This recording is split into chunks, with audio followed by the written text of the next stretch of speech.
Hello and welcome back to another edition of ECCBL Regular Season Baseball.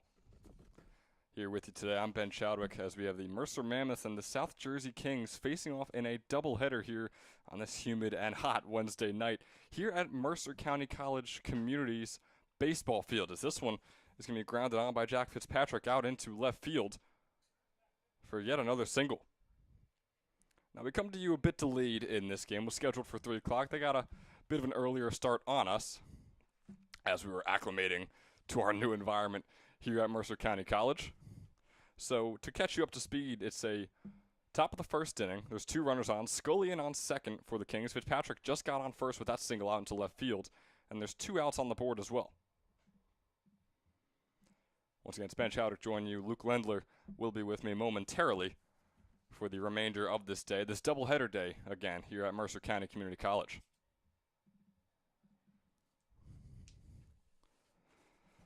So now at the plate is Enrico Tufano. Tufano takes the first pitch high and inside for a ball 1. He's facing off against pitcher Anthony Ungaro for the Mercer Mammoths. Ungaro, a Stockton commit. Threw over 29 innings and had just a 1.67 earned run average at Paul VI in his high school senior season. He's got a 1-0 count on Tufano here, and that one's going to go way inside, hit Tufano in the back, and load up the bases with 2 outs here in the top of the first. Ongaro is now at 17 pitches on the day as Enrico Tufano, who is just named an ECCBL All-Star, takes his base on first. It's a beautiful park here at Mercer County Community College, right across from the softball field. 2 very successful teams this past spring with Mercer County baseball and softball. As that breaking ball is way inside, goes past the glove of Huzzy, and home comes Scully, and all the runners will advance. Fitzpatrick now on third, Tufano on second, and it's a 1-0 ball game in favor of the Kings. Went right off the glove of Huzzy, so that's going to be a call to pass ball that allows Scully to come home.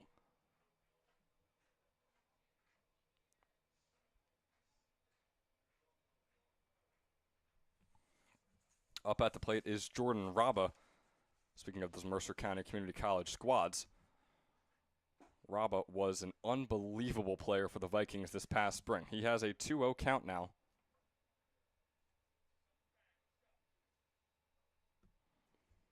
He was a .430 hitter for the Vikings this past spring with an over 1130 OPS. Fouls that one off for a 2-1 count. Now Mercer County Community College made it all the way to the Super Regionals before being knocked out by Lackawanna Community College, who just got bumped up to NCAA Division I. So Lackawanna making the jump from the NJCAA to the NCAA, as this one's flown out into shallow left field. Right, not going to be able to get to it. Home comes Fitzpatrick. Home comes Tufano. It's a 2 RBI single in favor of Jordan Raba and the South Jersey Kings.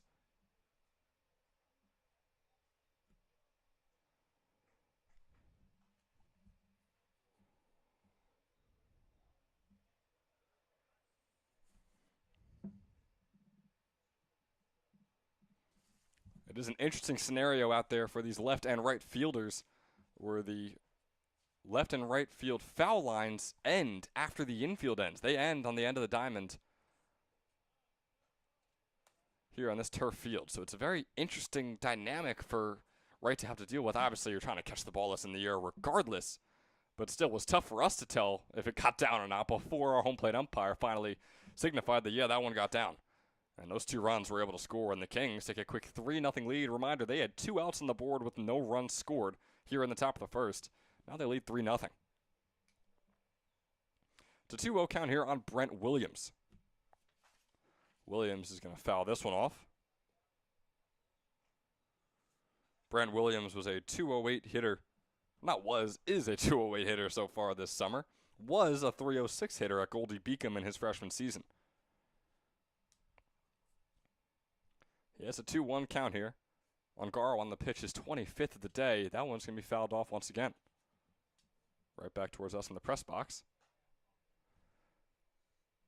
It's a bit of a different angle that we're bringing you with our camera down there. A bit lower up against this backstop fence. So it should be a nice little change of scenery for you folks We have a 2-2 count on Williams. Swing and a miss there. Rabba was taking off for a second, but it doesn't matter. Anthony Ongaro able to get the strikeout to put away the top of the first. But boy, not before the Kings get a 3-run, 2-out rally heading in to the bottom of the first. 3-0 Kings when we return.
And we welcome you back here in the bottom of the first. Ray Mulhern starting things off for the Mercer Mammoths up at the plate. He fouls that first one off way behind us into the Mercer County Park. Once again, a beautiful park here at these Mercer County facilities and recreational facilities.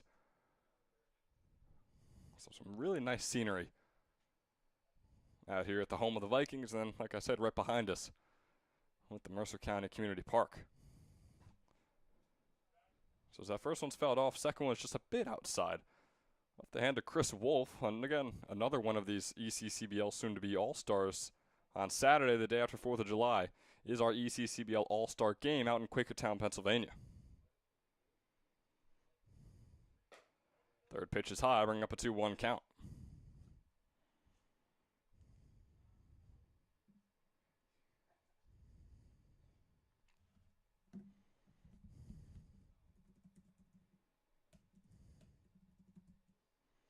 Chris Wolf out of Florida Tech.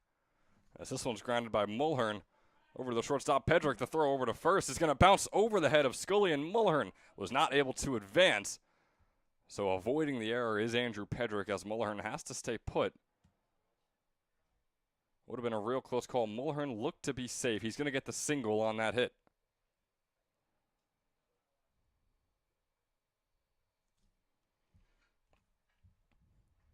But as I mentioned, Chris Wolf just wrapping up his freshman season over there at Florida Tech. Only appeared in one game out of Mololka Hill, New Jersey.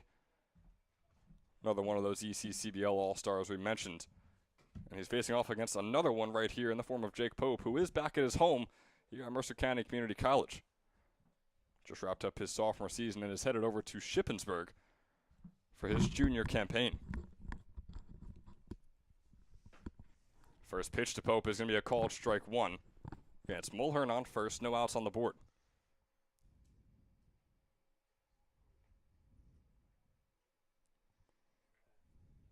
The 0-1 offering coming up here from Wolf.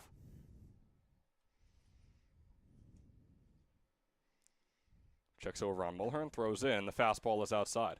And we are finally joined by our good friend Luke Lendler. Luke, yes. I know you had a long drive over here to Mercer County Community College, but glad you make the trip out. I have made it basically 5.5 hours later.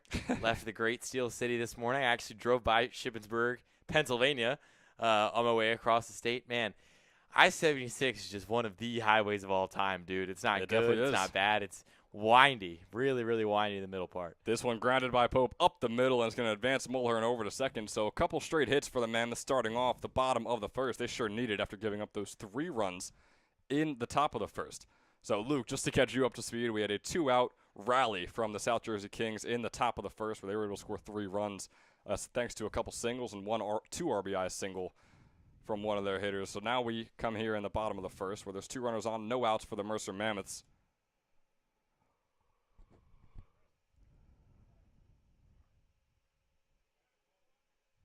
Jack Hughes takes the plate, a part of that Lackawanna Community College squad that eliminated the Mercer County Vikings in the Super Regionals to advance on to the NJCAA D2 World Series. And I got to say, I'm a big fan of this field, kind of Field of Dreams-y sort of vibes. Absolutely. Nice layout in the back with the trees. Bit of a trek to get over here, but so I like it. It's definitely Moody Park will always have a special place in my heart. But this place is pretty nice. You can tell it's an actual community college, not just a public park. First pitch is fouled off by Hughes. And, yeah, I was mentioning it before. I mean, we have the Mercer County community park behind us for the entire city and county as a whole. And then we have the college right in front of us. We have the softball field out right past left field, the baseball field right here, both 2 gorgeous turf fields that they have here over at Mercer County Community College. As the second pitch is going to be called ball. Spent some time at the Mercer County Public Park for rowing high school. Did you? Yes. That's where the regional championships are for the Mid-Atlantic region. But I always was amazed by how nice of a space it was. All the quality fields they had and all different kind of sports. It was an impressive venue. You know, I didn't think I'd still be learning more about you, but a rower back in high school, you say? Oh, yeah. 4 years varsity. Varsity, really mostly varsity, just my junior and senior year. But rowing is very age-based in terms of if you're on varsity or JV. Sure. Usually only seniors row varsity, and because juniors can row JV, and that's easier, so they just have their, you want to win at all costs. But no, yeah, out here though, it was U17 and U19 races at Mercer Park. So, 17-year-old Luke Lendler had to go up against some guys that would go on and row at Princeton and Harvard, so that was a little intimidating, but still had a good time. Full count pitch coming up here for Hughes. Runners on first and second. He swung on. Grounder right over to Tufano is going to be called foul.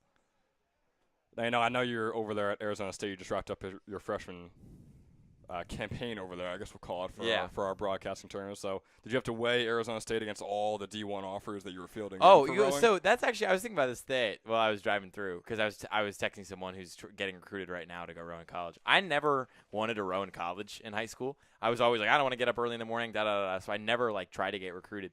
Looking back on it, I think it would have been pretty fun to go through the recruiting process. Yep. It's pretty easy to get looks, at least at the D3 level, especially if you were an average rower, which I would probably – call myself average. Oh, got him. Nice called strike on the fastball off the hand of Chris Wolf. Getting Jack Hughes out, arguably the best hitter on this Mammoths team. That's a nice first out to finally have here in the bottom of the first. But I'm sorry, don't let me interrupt you in your rowing. Yeah, I mean, no D1 offers for me, but D1 men's rowing, there are 7 D1. There are 7 schools that have D1's teams because of Title IX. They have to even things out. So D1 women's rowing, basically every single big school has a women's rowing team that's D1.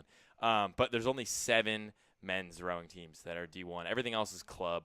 But a lot of D3 schools. So I have a buddy of mine who's going to Trinity up in Hartford. Marist is where my high school coach went. They're pretty, they're at the school that if you know the right people, you can get a look pretty easily. So, I mean, D3 rowing is fun for some people. I still am pretty happy with my decision to not pursue it in college, but I probably could have, I'm not a world-beating rower by any standard, but for the most part, if you were tall like I am and were strong enough like I am, you could probably row D3 pretty easily. Oh, boy, tall and strong. Luke Lendler, ladies and Yeah, gentlemen. Have at him. Ladies, I'm 6'4", and I read feminist literature. Like, please, hit my line. Throw the phone number, Instagram out there, whatever you want to do. I'll save it for the end of the broadcast. This is your platform. Yeah, I'll save it when I'm not running in late, We have a 2-0 count on Committer here, the lefty hitters. One out on the board. We have Pope on first, Mulhern on second.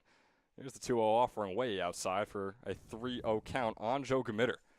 Another one of these former Mercer County Community College guys just wrapped up his junior season at Stockton University. Again, his old stomping grounds in his first 2 years as a collegiate athlete right here at the Vikings field. He's got a 3-0 count up against Wolf here, who's now 16 pitches into his day. There's the pitch. That's going to find the outside corner for a 3-1 count on Committer. And we've seen hit or miss outings from Wolf so far, just throughout his time in the ECCBL. And as it stands right now, he could obviously have gotten through this inning a little bit cleaner, but, 2 runners on, he's managing quite well, just picked up a strikeout looking. 3-1 has popped up sky high and foul off the bat of Committer, so all of a sudden brings up a 3-2 count. I know you were mentioning rowing. My older brother actually in high school rowed his freshman year and his freshman year only. He said it sucked, waking up early, going out in the river, it smelled, and he didn't do it ever again. Well, so I don't think he had the same willpower as you and some of your buddies did. Thankfully, I lived within walking distance of the river that my high school rowed at in Philadelphia, so that definitely made the Saturday morning wake-ups a little easier. Sure. Because I just had to walk 10 minutes, and then I would be there. Some of my friends had to drive 40, so no thank you. This one off the bat of Committer, grounder right over to Scullion, looking for the double play. Scullion skies it off of Williams' hand, and home comes Ray Mulhern, and the first run will score for the Mercer Mammoths. It was a grounder over to the first base Scullion. He tossed it over to Williams, or tried to toss it over to Williams, skied it out into left center. That allowed Ray Mulhern to come all the way home, and Committer is safe on the fielder's choice. Yeah, I really don't hate that idea from Scullion at all. You want to turn 2 there and get out of the inning. He just whiffed on the throw. I don't think the coaches are going to be too upset with the decision-making, just with the execution.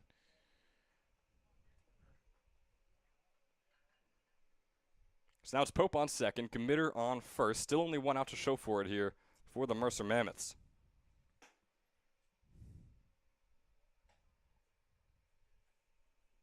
And Sean Heffernan comes up to take the plate for Mercer. Heffernan just his 5th game of the summer, but he is batting 6 for 12 so far with a couple RBIs to his name. Not a huge sample size, but boy, it's enough to have your eyes on him and keep watch on him for the rest of the summer.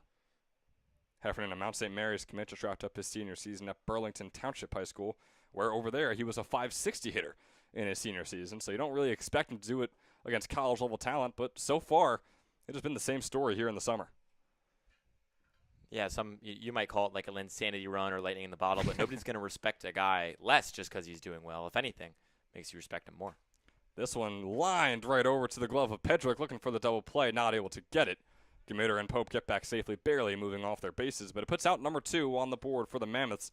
1 more for the Kings to cap off the first inning. That was still a nice barrel by Heffernan.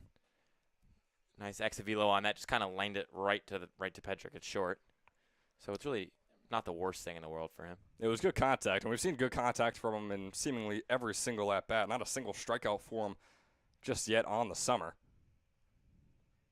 Nate Jones comes up and takes the plate. He's a .385 hitter so far this summer. This is 11th game with the Mammoths, taking breaking ball in there for strike 1 on his first at-bat of the day. Jones wrapping up his freshman season over there at Moravian with the Greyhounds was just about a .196 hitter with a barely over .500 on base plus slugging, but has shown much improvement so far this summer. Yeah, and that's what the summer is for. It's for kind of taking what you learned in your first year of college baseball and further improving on it. We've seen that so far from him. Yeah, for the guys who already have a year or 2 of collegiate baseball under the belt, it's about improving on that and keep on facing the same competition. But for guys like we just saw with maybe Pope or other guys who just came out of high school, that allows them to kind of get their first taste of what college ball is going to be like. And if they can really impress, then they're on a good track. But if not, at least they now have a feel for it and know what to expect when that spring season rolls around. It's a 1-2 count here on Jones. Again, 2 outs on the board, runners on first and second.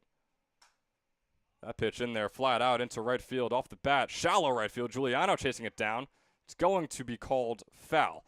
And again, Luke, I mean, just before you got here, I was mentioning how the left and right field lines stop in the infield diamond. They don't go all the way out. So it's definitely on the home plate umpire's discretion. He really has a lot to figure out whenever those balls like that one are out to shallow right field, shallow left field, or deep left field, deep right field, and deciding if that ball is going to be fair or not. And I suppose that's just a consequence of the turf infield compared to the natural grass outfield, I guess. I mean, that seems like a pretty avoidable thing. But nonetheless, it's the way it is. And so you're right. It's going to be a tough day for these umpires, just trying to get every single call right. But that one, it appeared they got it right there. That one looked like it pushed a little bit wide.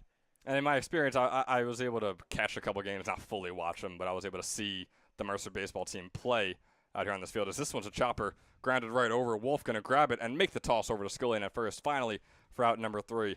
But finishing the thought, they were able to paint the lines all the way out in the spring season. So I imagine it's just an out-of-season thing. Yeah. We're not going to keep coming out here painting the lines for an ECCBL game that happens maybe once every few weeks out here on this Mercer County Community College baseball field. It's a gorgeous field, and it's a solid start to the game as well. Head coach of the Mercer County Vikings, Mike Carabelli, he trails 1-3, the South Jersey Kings, with the lead heading into the second.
Looking back here to the top of the second, Chris Wolf on the mound. It was a first pitch, first out for Wolf and this Mammoths company. Tommy Diffley with an infield fly caught by shortstop Heffernan for the Mammoths. Yeah, we got Anthony Ungaro here dealing with that right hand for the Mammoths. The one start I've seen of him so far this summer, he was nails. So could be a Moody Park thing. That's definitely a pitcher-friendly park, but interested to see what he can bring today. 0-2 count on Maxwell is going to be a breaking ball inside and at the feet. So it brings up a 1-2 count on him. Ungaro nearing 30 pitches, obviously not the ideal start to the game that he had. Again, there were 2 outs and 2 runners on, no runs to show for it for the Kings. And all of a sudden they go on that 3-run rally, and that's why they hold their current 3-1 lead. This pitch by Ungaro, fastball, just going to be a tad outside and bring up a 2-2 count on Maxwell. These two teams kind of around the mid-table of the Southern Division, so pretty even between the two of them.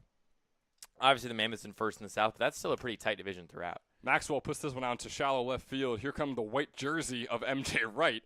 Didn't exactly get the memo from Coach Carabelli, but we're playing regardless. Not too strict out here in the ECCBL. MJ Wright comes in, makes the grab in shallow left field for out number 2. Much quicker start to the top of the second for Ungaro and company. Yeah, I was gonna make a comment on that. What's good? We got a what is it called in volleyball? Libero. I'm not a volleyball guy, but I know they wear different colored jerseys, so I guess we got a libero out there in left field today. Seems like your fastball is going to be inside and called for a ball one. Giuliano takes his first at bat of the day as we have a wasp entering our press box. Oh, God, here. that was a wasp? Yeah. Part of me was like, ha, ha, ha, I hope that's a dragonfly. Nope, that was a big old wasp. Okay. We're going to tough it out, and if you hear me scream, you'll know why. We don't count on Giuliano. Fastball is low and away for a 2-0. Ah, man, I drove 6 hours to have a wasp attack me while I'm at Mercer County Community College. It is not fun, but hey, at least it's a good view. There's that wasp going right there. Oh, my God, it's right in front of us. On the window. Okay, let's back up. 2-0 count on Giuliano. Breaking ball is outside. 3-0 count. Oh, my God. Oh, my God. There's two of them. We have two wasps here in the press box. There's two of them. There is one hovering around the window. Now there's another one near our air conditioner, which is not on for anyone wondering. We're going to die. 3-0 count on Giuliano. Fastball is high. He will take his base. We're going to keep darting our eyes back and forth to the left and straight, because to the left of me is that wasp on the air conditioner, again, which is not running. And straight ahead, we had the wasp earlier. Not sure where he went. Dude. Boy, oh boy, should be a fun game here, Luke. What is good with this? Are we serious right now? Oh, my God. Oh, my God. Wasp has gone It's mobile. like right next to us. Oh, that's a dude. I briefly thought that was a dragonfly. I was like, all right, they're harmless. Nope. I would love a dragonfly in here. Big fat wasp. Andrew Pedrick is up, gets the first hit of his at-bat.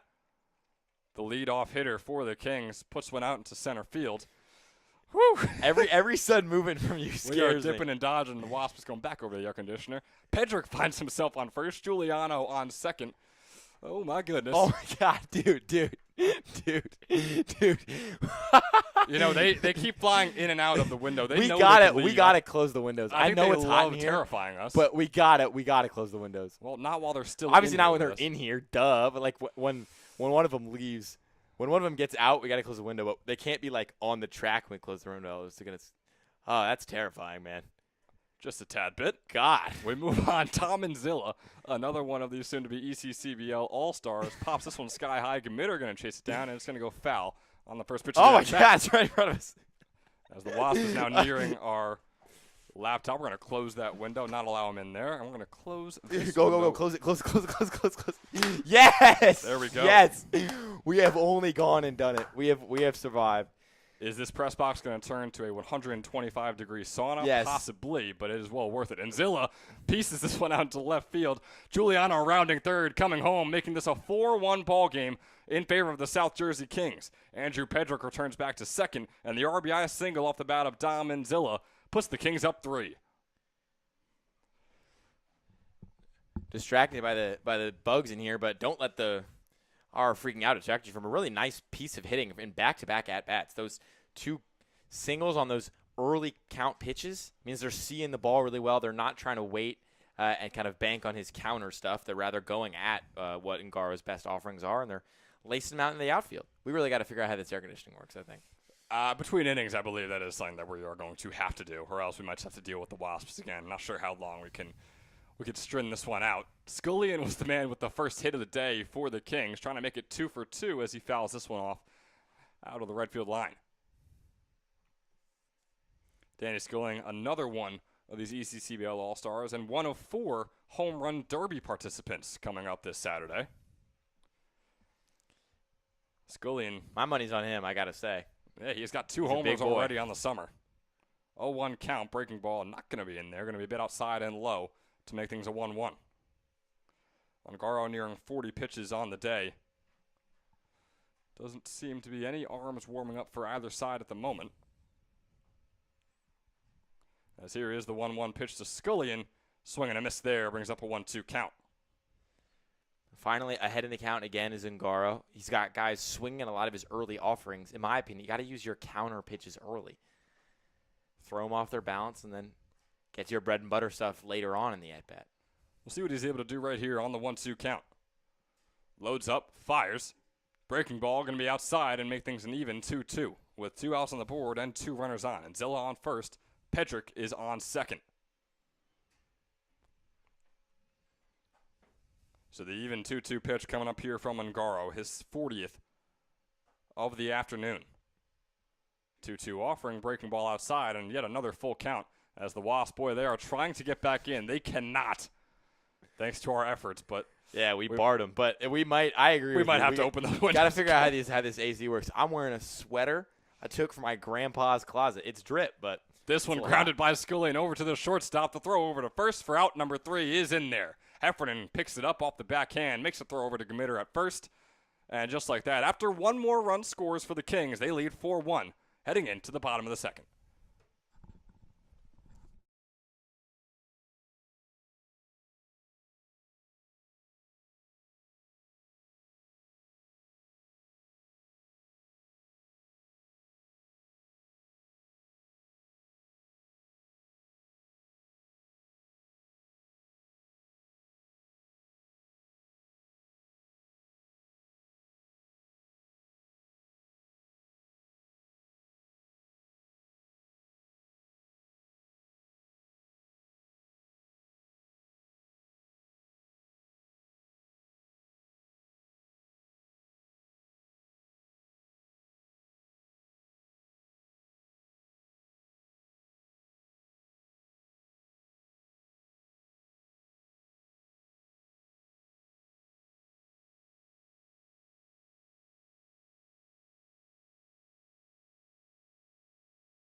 And welcome you back here in the bottom of the second. In case anyone is wondering about Luke and I's well-being, the air conditioner is running here in the Mercer County Community College press box.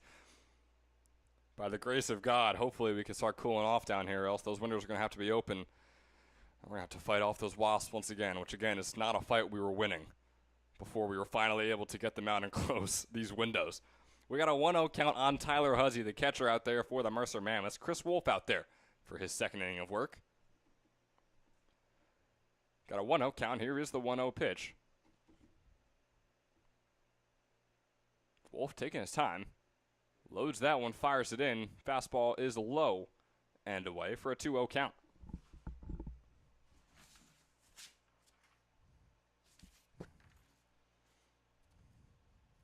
So I mentioned Chris Wolf is an ECCBL All-Star this summer.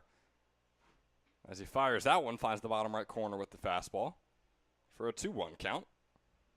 Tyler Huzzy not able to say the same, although he has been good. A .333 hitter on the summer through 11 games played with an .827 OPS, got a double and 5 RBIs to his name. On the 2-1 pitch, he fouls that one. So 2-2 count coming up for him. The NJIT commit out of Jackson Memorial was a .364 hitter in high school. And like I said, a .333 hitter in summer league against all these D1, D2, D3 college ball level players. So you have to thank Tyler Huzzy.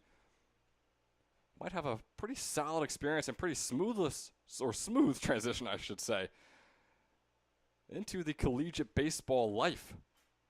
As he fouls that one off, continues the 2-2 count. Wolf's 33rd pitch of the afternoon. Once again, a warm and humid afternoon here in southwest New Jersey. 2-2 offering, breaking ball outside, brings up a full count. Boy, we have seen full count after full count after full count here so far in this one. Luke Lendler, in case you're wondering, went over to grab a couple waters for us in between innings. He is walking back empty-handed, so I cannot wait to hear the story on that one when he comes back. Here's the 3-2 pitch. Swing and a miss there from Tyler Huzzy. And out number 1 is on the board in favor of the South Jersey Kings.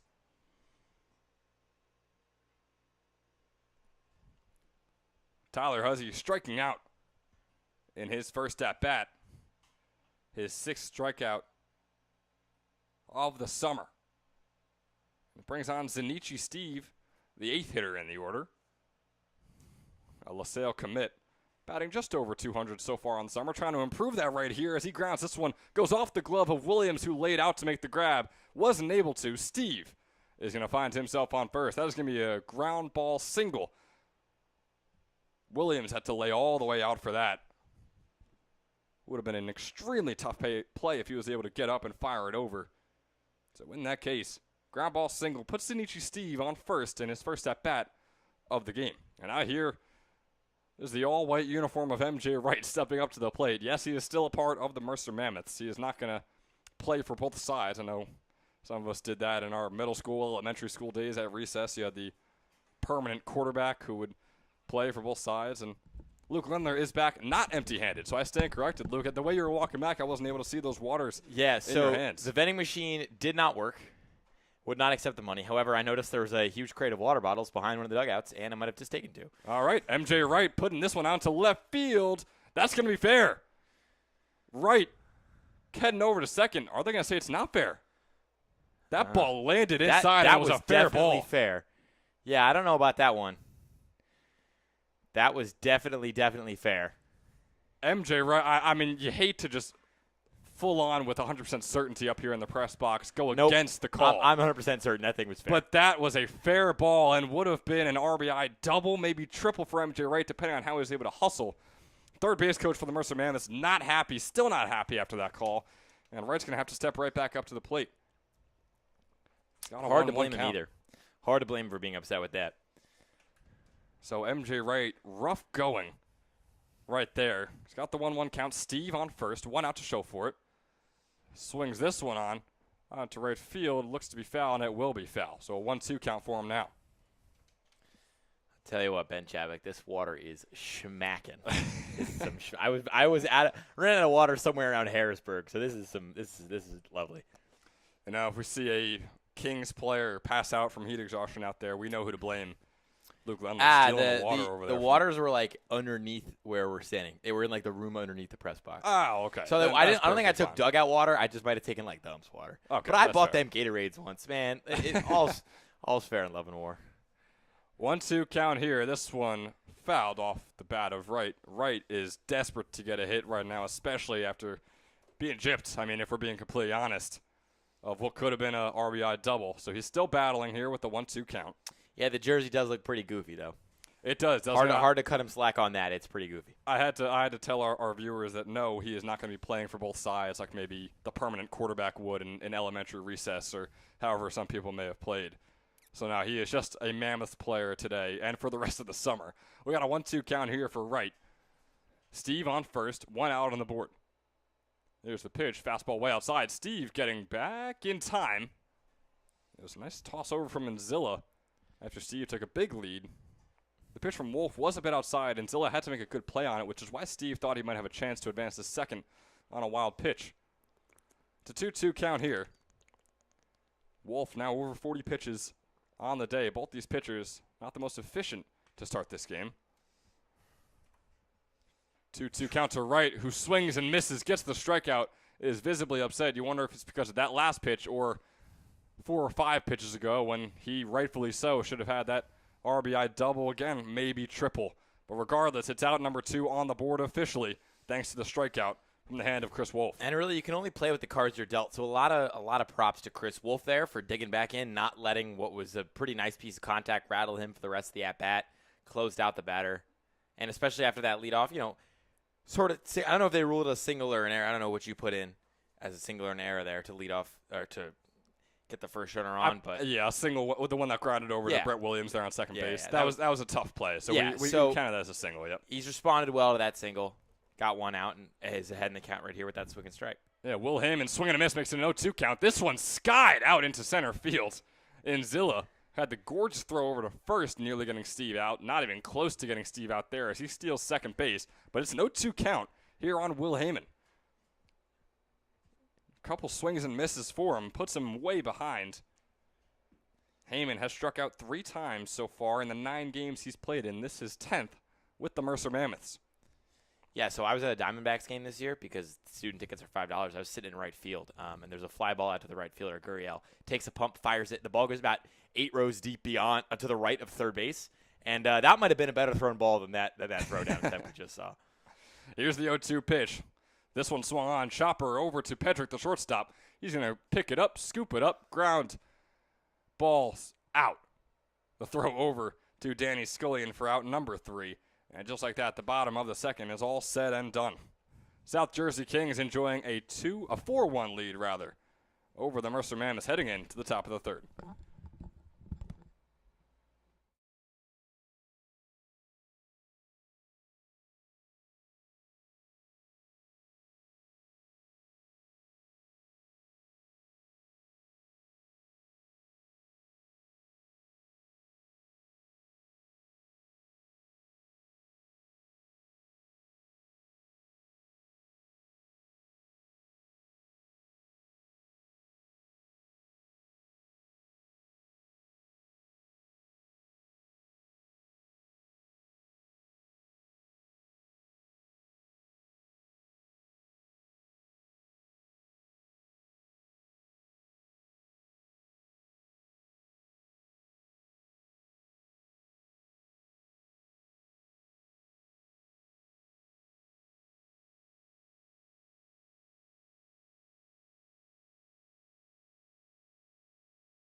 Welcome you back here to the top of the third.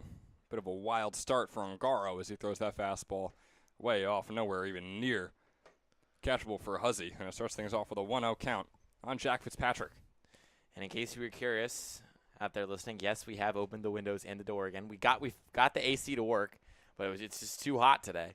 It's too hot, and the AC kind of and the AC is pretty wimpy lifted up there. here in the Mercer County press box, so not exactly hitting us. So yeah, so I think Yao Ming would be fine, but I mean, you and I, Ben, we're not short people. But we are not. It's still a little too tall for us.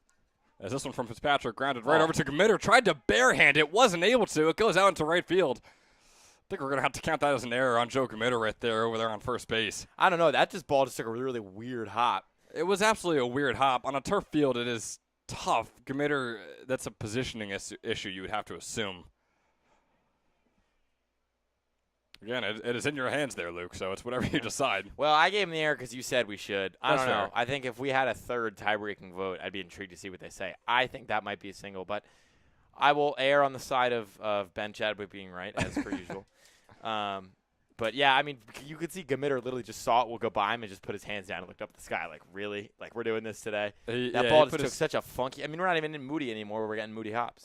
A fully turf field, from what we could tell, fairly level as well. As, oh, boy, the Wasps Oh, my God, back. it's back. Dude, what? It's all those windows open. They saw their chance immediately. The first pitch up against Enrico Tofano. I closed the door on it, except it might come around the corner now. We do have the door open right next to it. There is another Wasp. Boy, they are. No, it's the same one. It's the same one, ain't it? I think. I don't know. It's a runner on first on Garo's 46th pitch. It's going to be a breaking ball in there for strike one, bringing up a 1-1 count on Enrico Tofano. And Tofano ate that hit by pitch in his first at bat in the first inning. Now up here in his second plate appearance. With Fitzpatrick on first, no outs on the board. The pitch is fouled off, and the 1-2 count remains.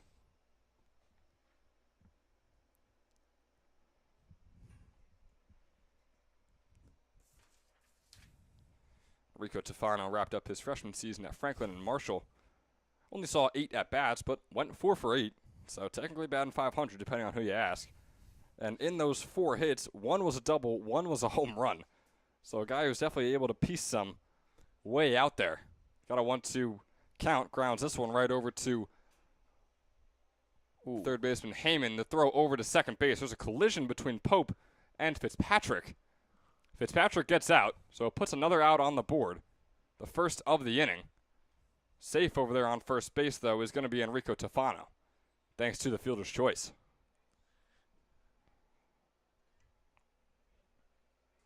So a bit of an awkward play as Fitzpatrick and Pope collide over there near second base. But moving on through the order, Jordan Raba coming up for the Kings, facing off against his former head coach and still his current head coach in the spring, Carabelli, as he pieces this one out into right center. Mulhern chasing it down and making the grab way out there for out number 2, keeping Tofano on first. So Raba, nice little laugh and a nod over to his head coach, Carabelli, near the Mammoths dugout, and putting that one way out there. He got a really nice piece of contact on that. That looked like the hot air kind of kept it floating for long enough to let Mulhern, who's pretty quick, run under it. But that was a nice piece of contact. Raba's going to take a ball hit that hard every time.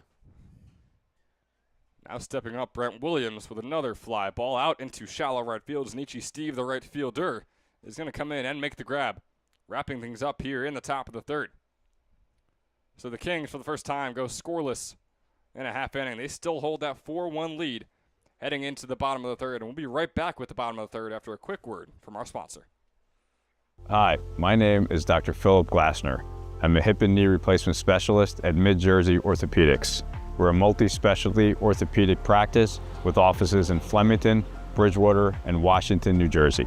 We have 18 fellowship-trained specialists to take care of you from your neck down to your toes. We offer conservative management such as bracing, therapy, and injections through surgical interventions as well. Our goal is to keep you active and healthy and get you back in the game. We also offer on-site digital x-ray as well as MRI. We have evening and Saturday morning office hours to assist with convenient appointment times, as well as having walk-in appointments available. Call us or visit our website at midjerseyorthopedics.com so we can help you to live life better.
Welcome back here into the bottom of the third. Top of the order due up for the Mercer Mammoths. Ray Mulhern looking for his second hit of the day. started us off in the bottom of the first with that single.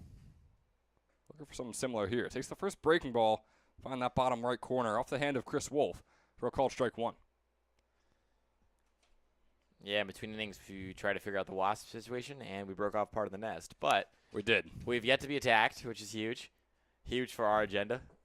Knock on wood on that statement.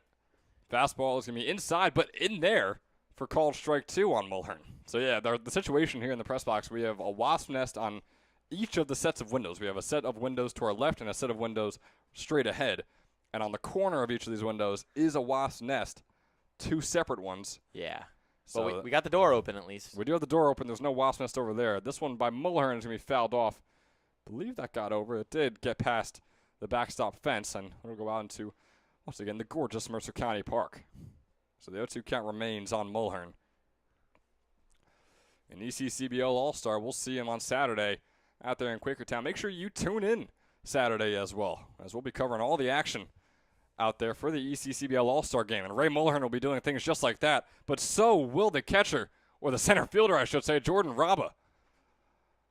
Raba coming in, making the sliding grab in shallow left center. Looked to be a gorgeous hit off the bat of Mulhern. Looked to be a little bloop shot, get him down, get his second hit of the day. Instead, Raba had other plans and puts out number 1 on the board here in the bottom of the third. Yeah, I was a big fan of that defensive effort. Good job just not being from Raba. Good job not being complacent with getting it off of one hop. He charged, stayed aggressive, got under the ball. That's what coaches love to see. So Raba, the center fielder out of Mercer County Community College, making the grab, just wrapped up his freshman season. Jake Pope is up next here, second in the order, just wrapped up his sophomore season at Mercer County Community College. A couple of teammates.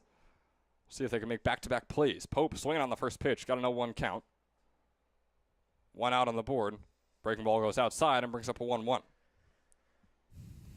So now Wolf at 50 pitches on the day in his third inning of work. He's going to try and get these next 2 outs as quick as possible. Not the easiest guy to get a couple of outs on. You got Jake Pope, obviously. And you have Jack Hughes, a couple of ECCBL All-Stars. And also a couple of guys who are batting over .330 on the summer so far. 2-1 count here on Pope.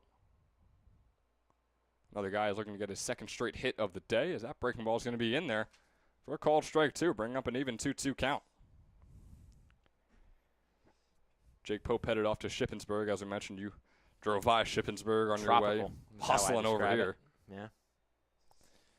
The 2-2 pitch coming up here from Wolf.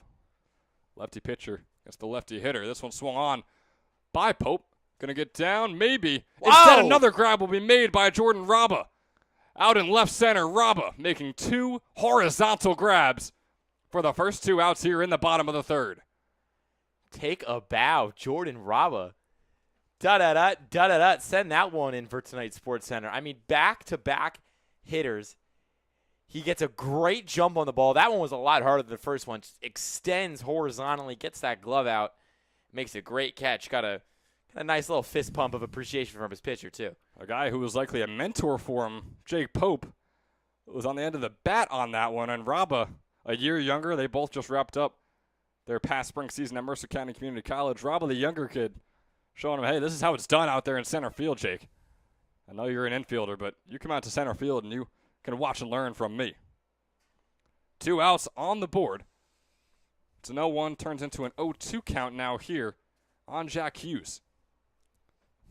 Again, we got a 1-2-3 ECCBL All-Star here for the Mercer Mammoths. You want to talk about the meat of the order?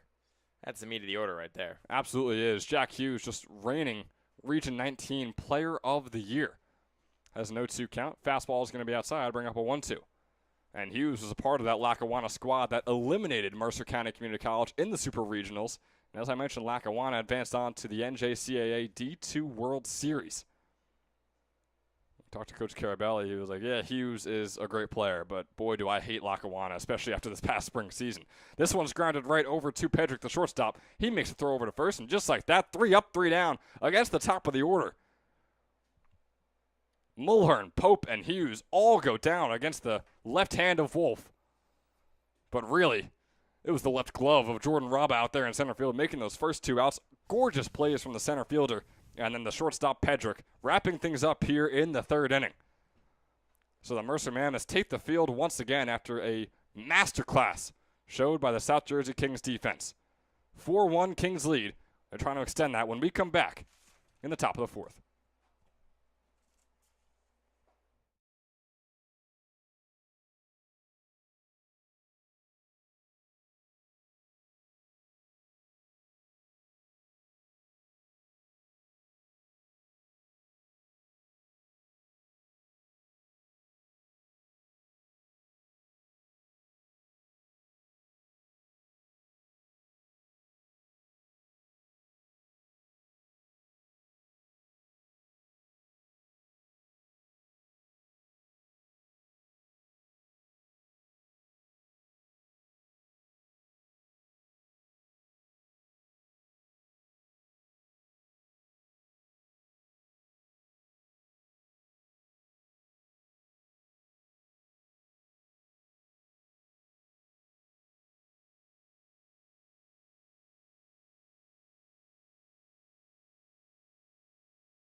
Back in action here in the top of the fourth. Anthony Ongaro takes the dish once again. On the mound, he's now 52 pitches into his day. Throws a called strike one up against Tommy Diffley and makes it a 1-1 count after that fastball is inside.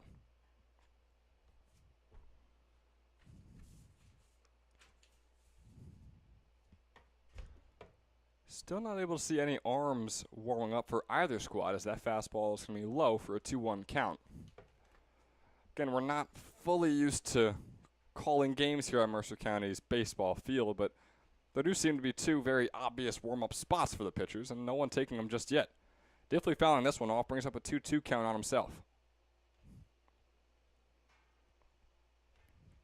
And those trees out in center field are a bit smaller than they usually are, but we called a game here a couple summers ago, and my goodness, was this a beautiful spot to play in, and really is still beautiful. The 2-2 pitch coming up here from Ongaro. Diffley, the lefty hitter, swung on out into right center. Steve chasing it down, and that ball is going to land and stick in the dirt over there. Tommy Diffley with his first hit of the day.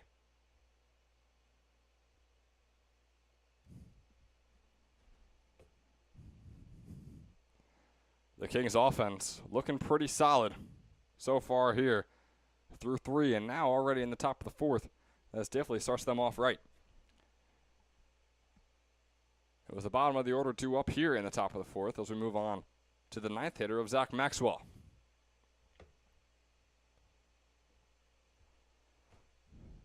Takes that first pitch in there for a called strike one.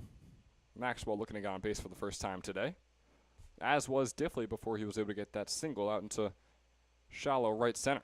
Breaking ball is going to be inside, bring up a 1-1 count on Maxwell.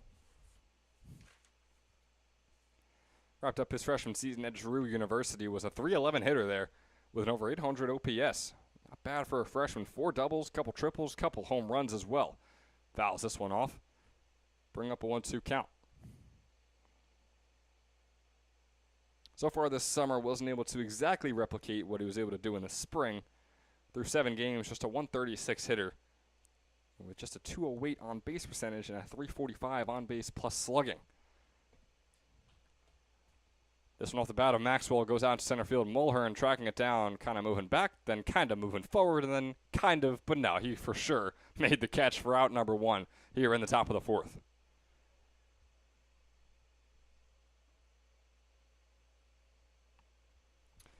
If you're wondering, once again, our boy Luke Lindler headed out to his car. He mentioned that he was up here in a full sweater. He said he was 60 degrees out there in Pennsylvania. Again, kid that goes to Arizona State is used to that Phoenix and Tempe temperatures. So he comes over in 60 degrees. I mean, he's got a winter coat on. He's got jeans and maybe some long johns underneath all that. So it makes sense why he's wearing a sweater out there. 60 degrees for me is a guy who has been to Syracuse for a couple of years now for college. Yeah, I mean, that is shorts and T-shirt weather, maybe no shirt or just a wife beater. This one's going to be a line drive right over to Jake Pope. He makes the grab and nearly makes the double play as well. My goodness, was that a close one. Pope making the leaping grab for out number 2. Throws over to Gmitter as quickly as he can, but Diffley is down safe in time.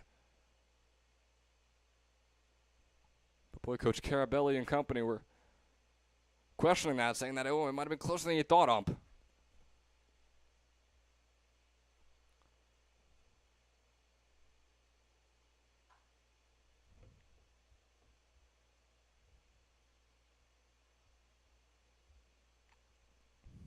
Now up the plate is Andrew Pedrick, his third at-bat of the day. There's 2 outs on the board, and there's Diffley still waiting patiently over there on first base. Pedrick fouls the first one off. On the 0-1 count, fastball going to go outside, bring up a 1-1. Nearing the halfway point of this one. Just a little over an hour in total game time. Here's the 1-1 pitch from Ungaro. Line drive, foul. Just past the glove of Gmitter. Boy, a hard hit ball from Andrew Pedrick. Another one of our ECCBL All-Stars here. But wasn't able to make it fair. His at-bat continues. He's got a 1-2 count.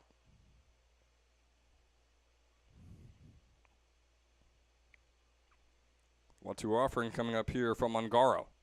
Fastball outside and a 2-2 count will come up. 67 pitches so far for Anthony Ungaro. As it seems we might be getting a pitcher to warm up now for the Mammoths, or rather it's just TJ Magliosa going to grab that foul ball. This one's going to be a grounder that is caught on the ground by Gmitter. Another hard hit ball off the bat of Andrew Pedrick. Joe Gmitter lays out, stops it in his tracks, gets up quickly, finds himself over to first base, and puts out number 3 on the board.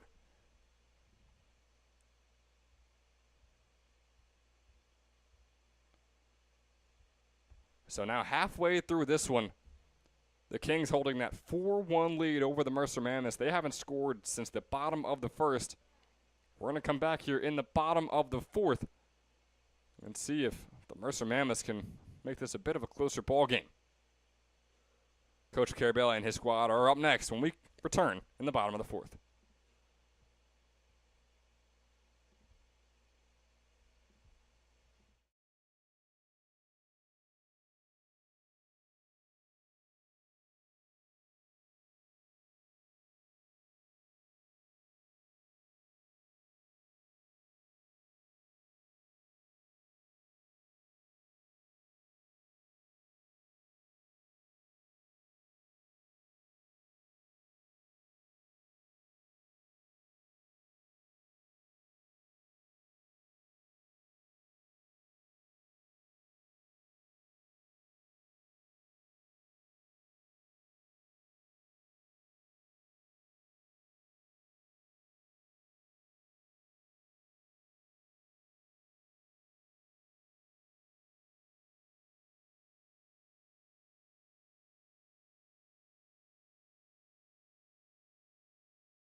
Welcoming you back here in the bottom of the fourth. Joe Gamitter is the man getting things going for the Mercer Mammoths, trying to get things going right as well for them. Looking to score their first run since the first inning. Fouls the first one off. Hard hit ball, but it goes directly backwards.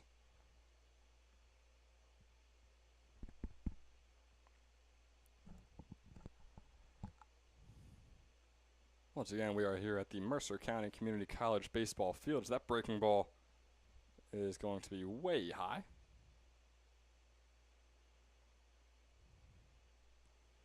For a 1-1 count on Gamitter. Swing and a miss from Gamitter right there as well. Brings up a 1-2.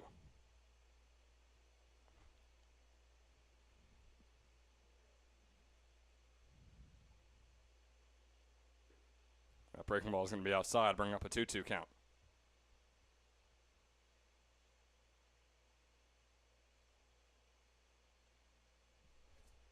Pitching change out there as well for the Kings. Nolan Kidwell now on the mound for South Jersey, striking out Joe Gamitter, swinging a miss there. So he now goes 0 for 2 on the day. Kidwell starting his day off on the right foot.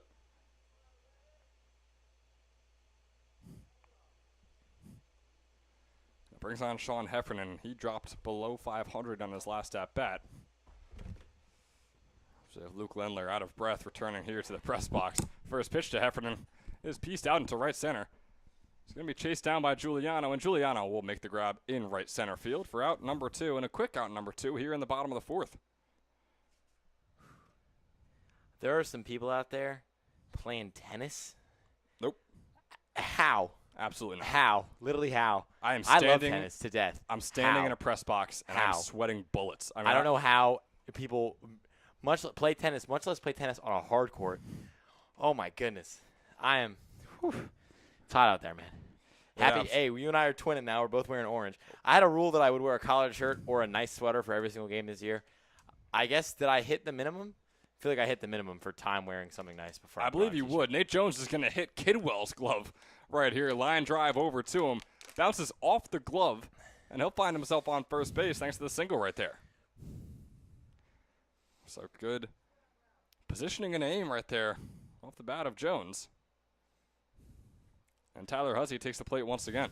But yeah, I mean, we're both on in the orange shirts. Got a Virginia basketball shirt. Yeah, my mom looks like there. right there. Yeah. Mom, all right, that's nice. I got the Syracuse. Don't even know what this says.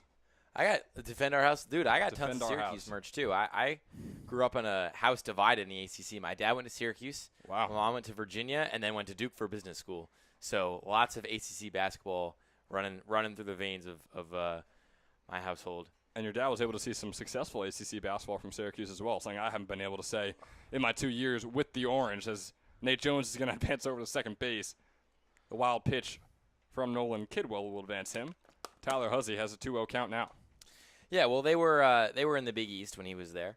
True, that is true, yeah. But he saw some pretty solid teams. I mean, I grew up a Syracuse fan. I got to see plenty of good teams. They made a Final Four in 2016. Yes, they did. I enjoyed that a lot. They beat Virginia to get there, which was a pretty entertaining watch, sitting there between my Virginia fan mom and my Syracuse fan dad as Virginia blows a 20-point lead in the second half as a 1 seed to a 10-seeded Syracuse team. But shout out Malachi Richardson, man. He Malachi Richardson led was that the comeback for Cuse that year. They had Tyler Lydon on the team too. He was my goat. Tyus Battle. Tyus Battle is my favorite college basketball player of all time. Really? Yep. Went to my high school. Oh, really? Yes. I feel like we talked about this before, but that's still pretty cool. We absolutely have. Hey, let the people hear our conversation once again. Might as well just have a podcast while we're up here. Exactly. 2-2 count on Hussey after he fouls that one off. And you're talking about watching a Virginia and Syracuse basketball games between two people who obviously went there and love those schools. I was able to watch the Texas-Arizona State football game between our friend Jack Kemmler, who we've heard on the broadcast here, and another buddy of mine from high school who goes out, who is attending Texas right now. So we watched that together in Jack's basement, and boy, that was a violent watch for both of them. I was there. Did I tell you that? I was there. You were there at that game. I was at the Peach Bowl. Man, you should have won that. Oh man, that was still, I think, till the day I die, that will be the coolest sporting event I ever see. Just because of the stakes and how it unfolded and everything went into it. Should have a good team this summer. The Mercer Mammoths have a pretty solid team as well this summer. Well, I mean, the Sun Devils are going to be playing in the fall and hopefully winter for you.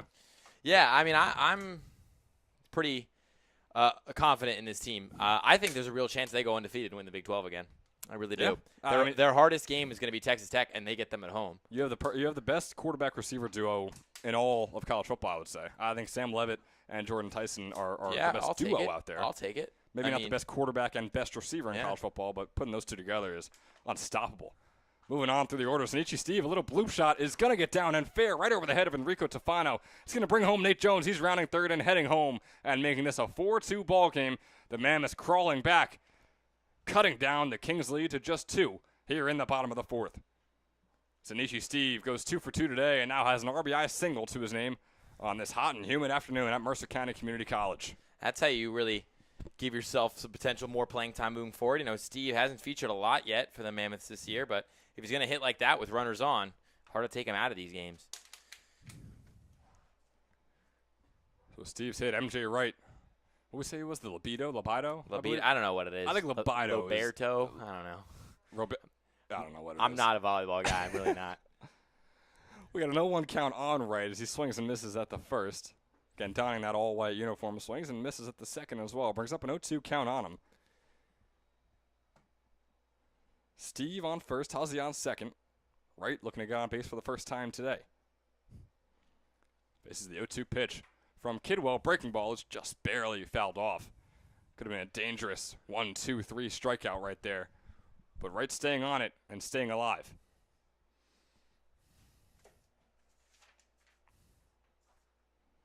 MJ Wright, just a 172 hitter so far this summer. Breaking ball's inside. Wright swings at it. 4 pitches, 3 strikes. And that puts away the inning. The Mammoths finally putting another run on the board.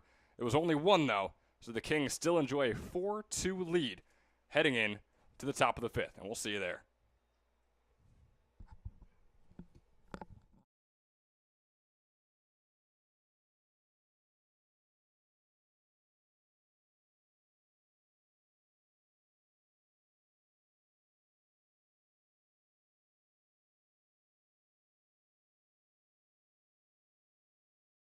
It's now time for our Drive of the Week, brought to you by Team Toyota. This week, who else but Austin Buchanan? This past Sunday, the 2025 Kelsey High School graduate and LaSalle University commit took this 6th-inning pitch deep into the home bullpen beyond the left field fence for his first home run of the season. The blast bumps Buchanan's OPS above 700 after just 4 games in the ECCBL with the South Jersey Kings, as the Malinka Hill native settles into his summer digs before A-10 collegiate ball with the Explorers. And that was our Team Toyota Drive of the Week.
Back here in the top of the 5th, Domanzilla starting things off for the South Jersey Kings as they hold a 4-2 lead over the Mercer Mammoths. Anthony Ongaro still out there working on the mound, wearing that red jersey and those white pants for Mercer.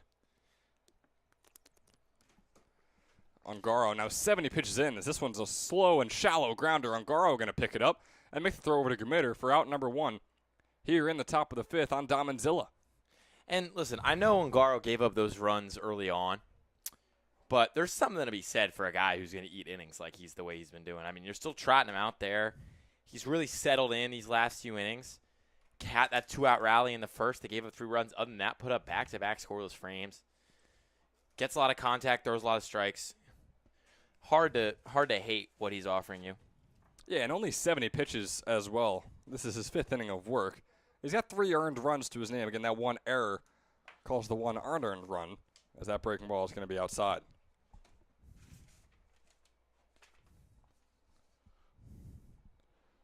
Danny Scullion taking the plate. He has the 1-0 count after that first ball. Second pitch, going to be low, bringing up a 2-0. Scullion, as we mentioned, will be participating in a few days. The Home Run Derby out in Quakertown at the ECCBL All-Star Events. Again, you can catch it all on Jersey Baseball Nation right here on Saturday, as we have a 3-0 count on Scullion. Can't really blame Ongaro much, too. Doesn't want to pitch to a guy like Danny Scullion. A 406 hitter on the summer for the Kings, who is going to just barely foul that one off. Checked himself, tried to pull it back, but the ball still found its way to his bat and make it a 3-1 count and keeps the at-bat alive.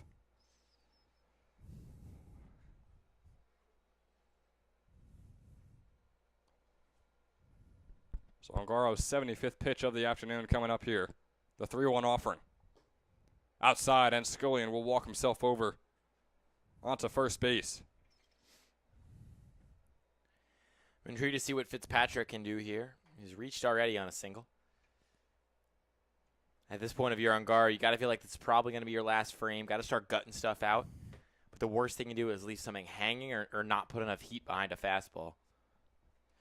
You got to come out here, especially with 1 runner on already. Just almost throw every pitch like it might be your last one.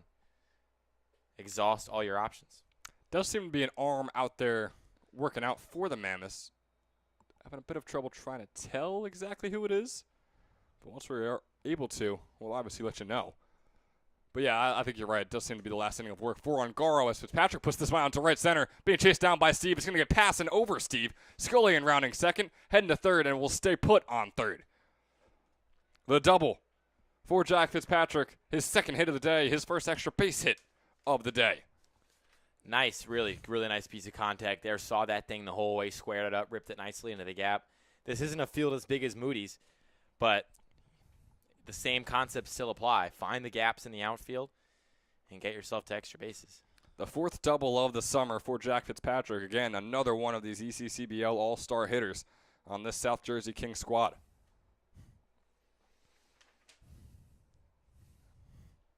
And it Takes brings away up the another double play ball as well. No double play ball now, so Ongaro's really got to gut this one out. It definitely does. Enrico Tefano takes the plate. In the very first at-bat, or plate appearance, we should say, we saw from Tefano, Ongaro hit him square in the back and put him on first with that hit by pitch. Starts him off with a 1-0 count here. Ongaro nearing 80 pitches on the day. 1-0 offering fastball outside for a 2-0 count with runners on second and third.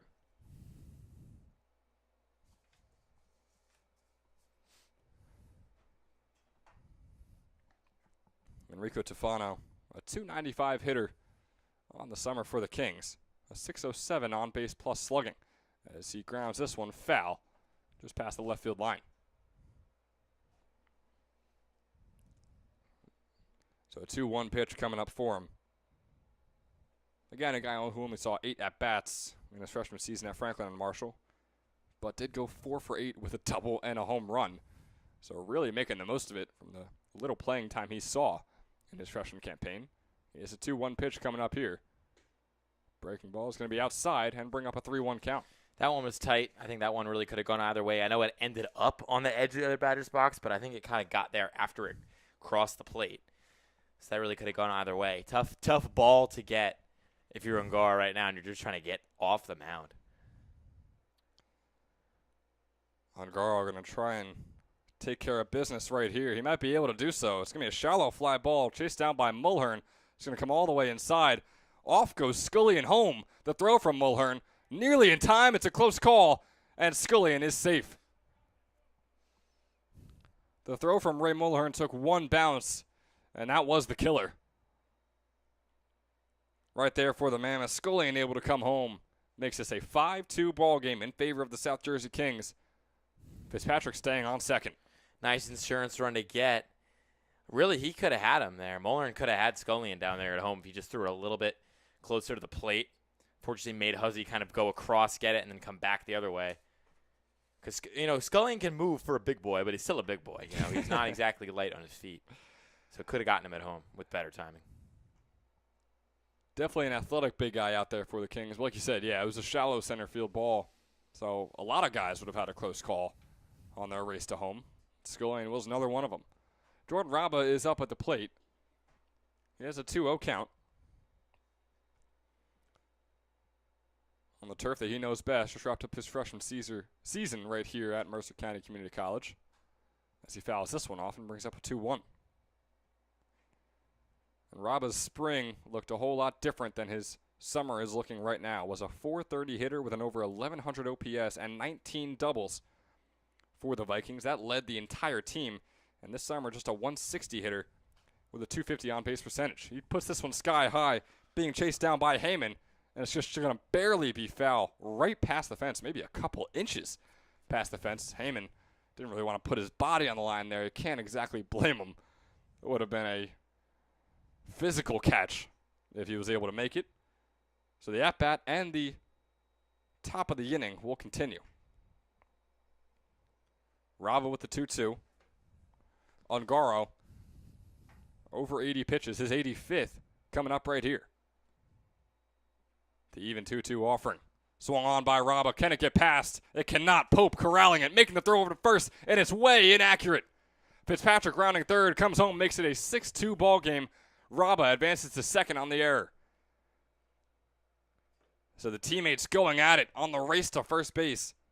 Pope would have had him if he was able to get an accurate throw over there on first to committer. Wasn't able to quite do so. And so Jordan Raba continues the inning and finds himself on second base. 6-2, South Jersey leads over Mercer. It's tough because you felt like Pope made a really good play there to bring the ball down, hop to his knees, and fire it. But he just rushed ever so slightly, and just like that, all the work that the Mammoths have done to get back in this one is for naught. The Kings put up 2 spot here. So Ungaro still out there, nearing 90 pitches on his outing. Just here in the top of the 5th inning. Desperate to get that 15th out to his name. Starts things off with a 1-0 count against Brent Williams. Still yet to get on base today. Can he change it right here? Out into right center field. Tanichi Steve chasing it down and making the grab over his head. Finally puts out number 3 on the board for the Mercer Mammoths. But not before 2 more runs score for the South Jersey Kings as they lead 6-2 at the end of the top of the 5th. And a reminder that this game is brought to you in part by Northfield Bank, proudly serving local communities since 1887 with branch locations across Mercer and Hunterdon counties. Northfield offers simply free checking with no minimum balance, no monthly fees, and no per-check charges. Northfield Bank customers also enjoy free online banking, mobile app access, and a free debit card for everyday purchases. For more information, please visit northfield.com or follow Northfield Bank on LinkedIn, Instagram, Facebook, Twitter, and TikTok at Northfield Bank. Heading into the bottom of the 5th, Kings up 4. We'll see you there.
The top team in the Southern Division here in the ECCBL trails the underdog, who is currently third in the South.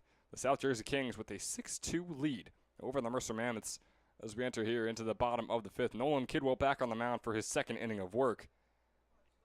The Mammoths were finally able to score again in the bottom of the fourth, their first run since the bottom of the first. Those are the only 2 runs they have. It's once again 6-2 ball game here at Mercer County Community College's baseball field. It's a 1-1 count on Will Heyman, starting him off. Breaking ball goes high for a 2-1 count.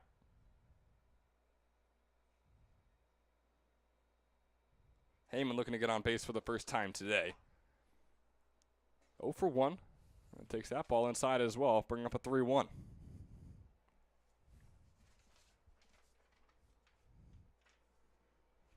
Will Heyman just barely over a 200 hitter so far on the summer.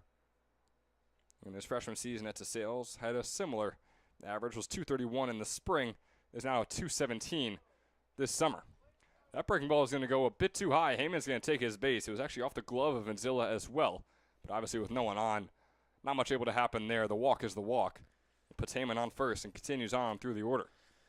Not a bad opening start for the Mams. Not a bad opening start at all. Get some pitches up on that Kidwell pitch count. Bring up Mullern, who I believe he is going to the All-Star game, right, Mullern? Ray Mullern is an ECCBL All-Star, yeah, so he'll be there on Saturday. Bottom of the order gets on base thanks to a walk, and now the top of the order due up for the Mercer Mammoths. Once again, a dangerous top of the order. All-Star, All-Star, All-Star, as we mentioned before. Mullern starts off his count with a 1-0. So Kidwell struggling a bit to find the strike zone in his second inning of work. Looked really solid in the bottom of the fourth. I'm going to try and find that once again here in the bottom of the fifth as Mullern puts this out into left field, and it's going to get down before Maxwell can get to it. So a couple of runners on thanks to the single from Ray Mullern, his second of the day. Still no outs to show for it. Yeah, the Mams clawing back. I mean, listen, last time I was here to do doubleheader, didn't really pull my punches when talking about the Southern Division and how they had fared against their foes up north. But really, this past weekend, they were very, very impressive in terms of how they played. I mean, the Mams, they went 3-1 over the weekend. Just one iffy loss to the Timber Rattlers. Other than that, I mean, a 10-run win.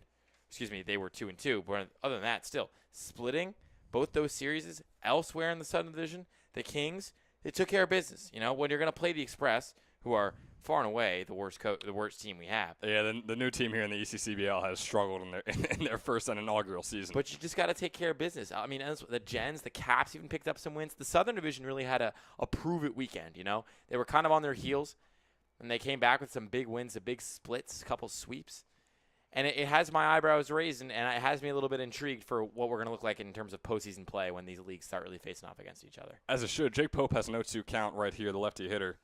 And it seems like the team that's still to beat, though, in the ECCBL league as a whole is Southside, right? I mean, that is the number one team in the league, and they don't seem to struggle against the South Division whatsoever. So it seems like as long as they make the championship, and if they're able to face a Southern Division team, they might be cruising to a chip. But once again, these teams getting more used to things, and we got some dangerous offenses here in the Southern Division. And really, a lot of it's going to come down to the pitching as Pope fouls off the 2-2 pitch right behind us. And yeah, Southside's good, but you know they're not undefeated anymore. Right. They were defeated this past weekend. You know, everybody has shown enough weakness to at least lose a game, and when you come to the postseason, and it's a win or go home every single time, it's really all that matters is have you shown that you can lose a game, and at this point, all the teams have.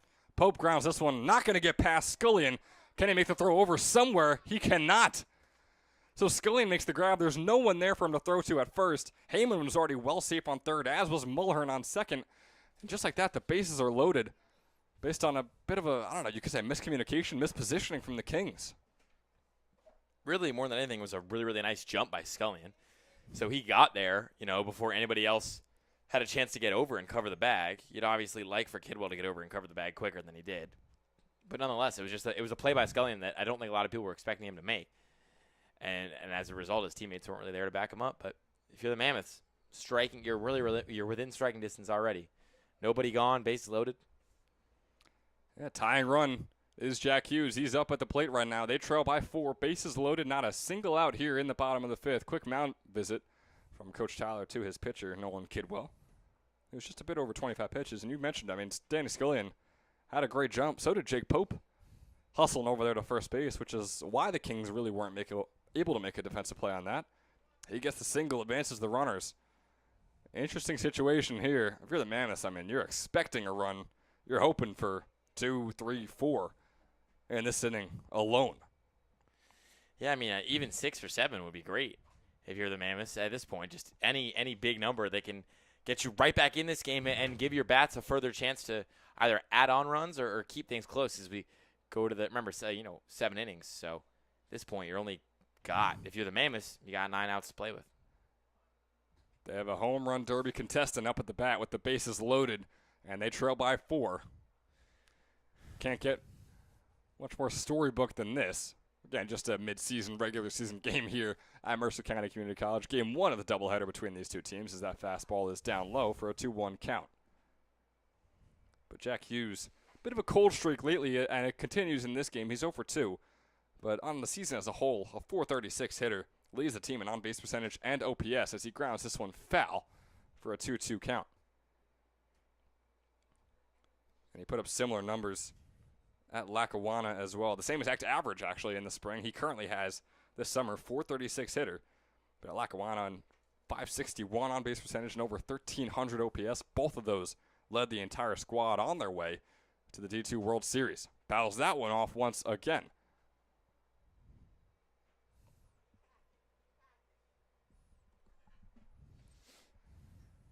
Hughes battling against Kidwell here. This is a big at-bat, but Kidwell's going to have a few big at-bats while these bases are loaded. Fastball fouled off. Well, we've seen that maybe 3 or 4 times in a row now.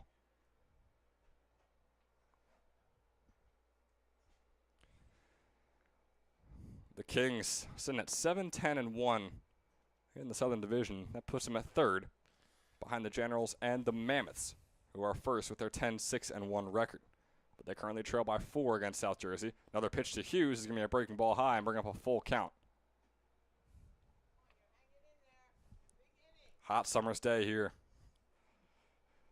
at Mercer County Community College.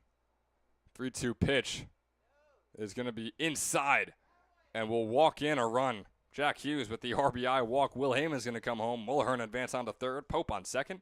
And Hughes will take his spot on 1st. Did such a good job getting through the bulk of the order last time they saw it. Now the Kings are struggling to put away those same guys. Another all-star due up as well, Joe Committer. A .423 hitter on the summer. Skies that one foul. There is an arm warming up for the Kings out there. Kidwell is over 35 pitches in now. Again, this is his 2nd inning of work. Still no outs to show for it. Second pitch on Committer way outside. Bring up a 1-1 count.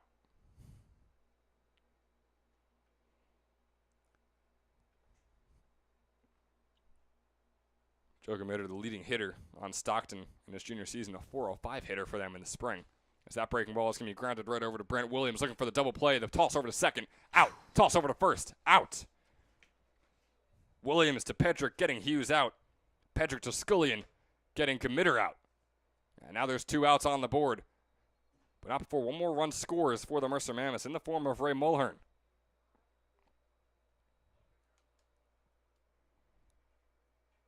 We're going to get another visit from Coach Tyler. And it'll be the last for Nolan Kidwell. His day is done. That double play really limits much potential damage, though. At least at this point, you got to think that, barring disaster, you should at least hold the lead exiting this inning. And no one high fives from his teammates there. Up and down adding for him, but ended on a high note somewhat. Yeah, it ended with a double play, but regardless, pitching less than 2 innings and allowing 4 hits and 3 earned runs as well as 3 walks. Pitching 36 times. A tough day for Nolan Kidwell. There's a chance we see him in game number 2, depending on how things shake out for the South Jersey squad and their pitching staff. New arm out there. We'll let him get his work in. Give ourselves a quick break up here in the booth. I'll be right back with you. When we come back in the bottom of the 5th. Again, there's 2 outs on the board. South Jersey Kings lead 6-4.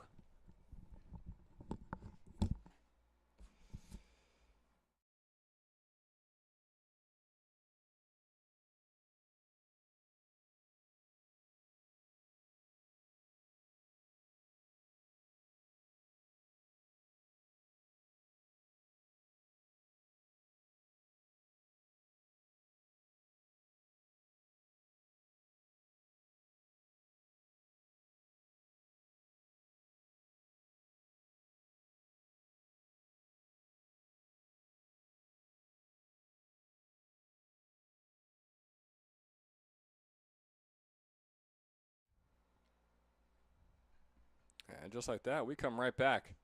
Drew Costello on the mound for the South Jersey Kings, facing off against Sean Heffernan. And Heffernan is 0 for 2 today. Takes that breaking ball in there for a called strike 1. And again, we mentioned hasn't seen a ton of playing time. This is his 5th game this summer. But he hasn't gone hitless in a single game yet. And if he gets an out right here, that might be the case for him. Starting him off with a 1-1 count is Drew Costello.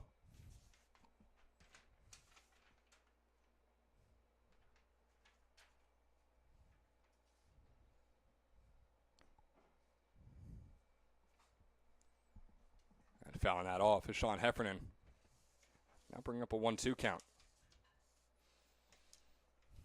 0-2 Heffernan today. This could be a big spot for him. Plate another run, keep this thing even closer within arm's reach as we go to the final 2 frames of this first game. 1-2, breaking ball way outside. Again, there's 2 outs on the board. Pope is alone on third base. Out there on the diamond, it's a 2-2 count, 2 outs. Here's the pitch to Heffernan. Breaking ball, fouled off. Past the right field line. Chased down by Giuliano. He's not going to be anywhere near it, though. And the at-bat will continue along with the inning. That one just kind of poked off the end of the bat. Nothing wrong with shortening up and making contact and staying alive.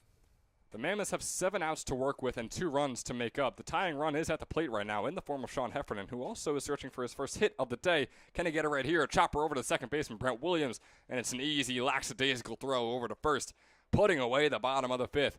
But not before the most successful inning of the day is had by the Mercer Mammoths. They score 2 and make this a 6-4 ball game heading into the top of the 6th. And we'll see you there after a quick word from our sponsor.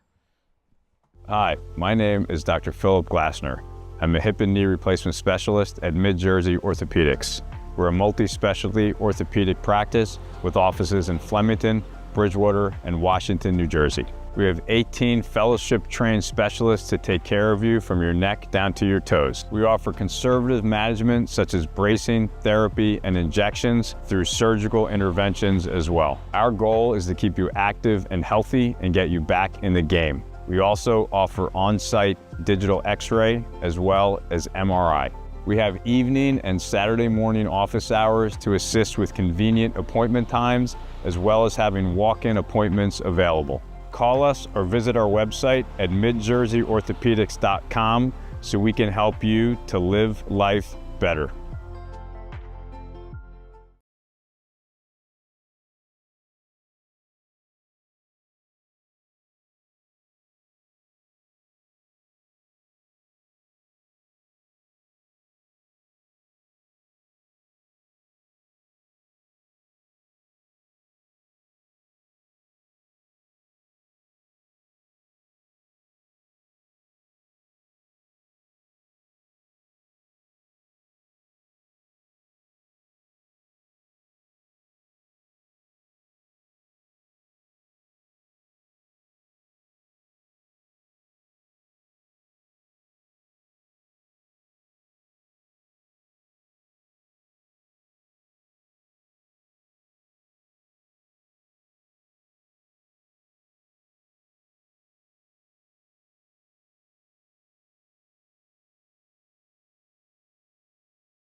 Back here in the top of the 6th, Tommy Diffley.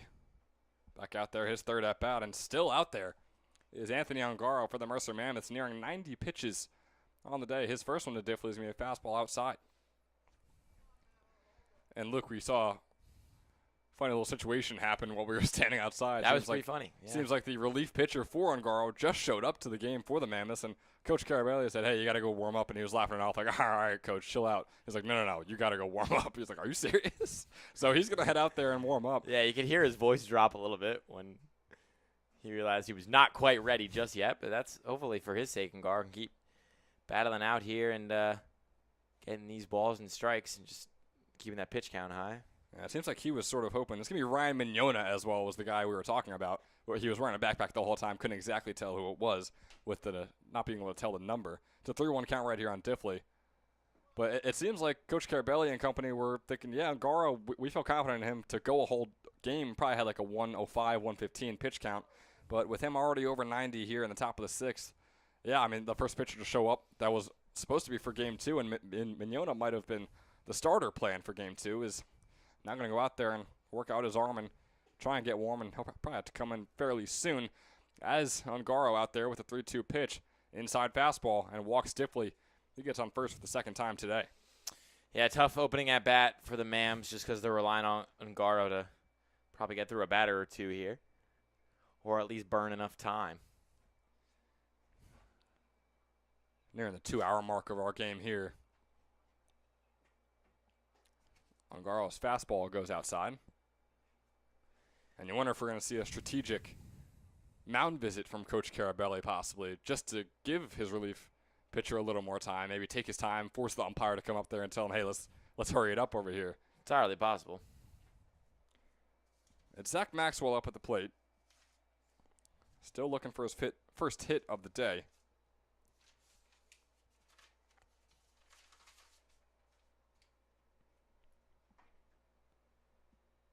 Just a 136 hitter on the summer. That's dropping a little bit after his day today. He has a 2-1 count against Ongaro. Now over 95 pitches. Yeah, he's reaching triple digits. Keeps looking over to that dugout, probably pleading with his eyes for some help. Or maybe just wondering how many pitches he's in and maybe how many pitches he has left. As this one's a hard grounder, just barely going to be fouled. Gamitter nearly got a glove on it. Wouldn't have mattered anyway.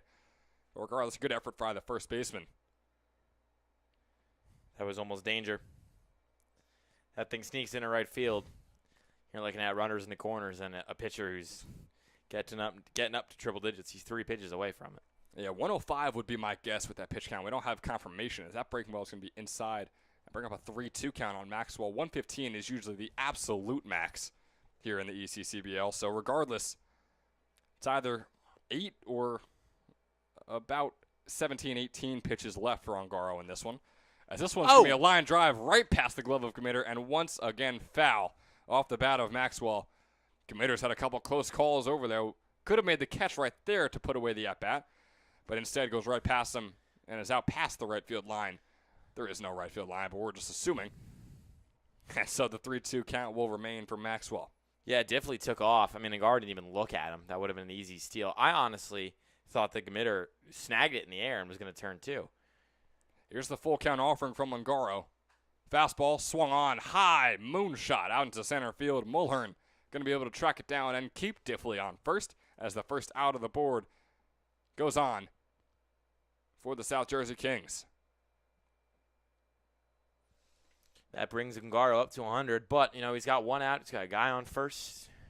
Any kind of ground ball here in the infield, and suddenly, as I say that, we start to have a mound visit. This could be it. And it should hopefully be the first of 2 mound visits in this inning, if 2 are needed. But there does seem to be an arm going out there for the Mammoths. So Ongaro will end his day at 100 pitches exactly. So it seems like that might have been our limit for him here today. Anthony Ongaro on his day, while the Kings had to go through 3 pitchers to get to this point, the Mammoths only needed 1. He allowed 7 hits in a little over 5 innings pitched. Allowed 7 hits as well, 4 earned runs compared to the 6 runs on the scoreboard. He struck out 2 batters and walked 3. Yeah, it looks like it's going to be Vizzoni to come in and pitch. We've seen him hit a little bit more than pitch. A lot more than pitch, A lot more than pitches, yeah. One way to say it, but still got some reps in over there at Stockton. Just not enough to maybe warrant any looks, but, I mean, that first warm-up pitch is pretty high.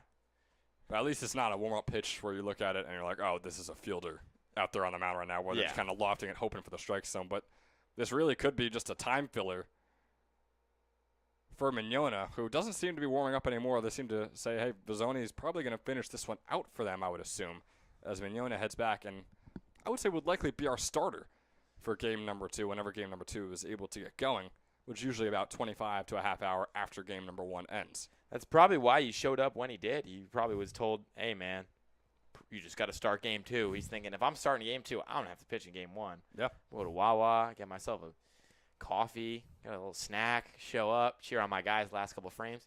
Gets here, and coach is like, yep, get hot. He's like, what? But it seems like it's all kind of evened itself out. Now, as long as Vizzoni can keep this game moving along. Right. It is a bit surprising that Coach Carabelli I mean, Ungaro is a fantastic pitcher and has pitched very well so far this summer. But that Carabelli's plan was the whole time, Ungaro was going to pitch this entire game for us. We think he can go 7 innings and keep things in the double digits, and I hit that 100-pitch limit. Well, he did in the top of the 6th with only getting 1 out in the top of the 6th. So now 5 more outs are going to be needed from the hand of Don Vizzoni, who's going to look for the put out over there on first. Won't get it. Definitely gets back in time. 1 out on the board, 1 runner on. Giuliano up at the plate. Puts this one sky high and foul.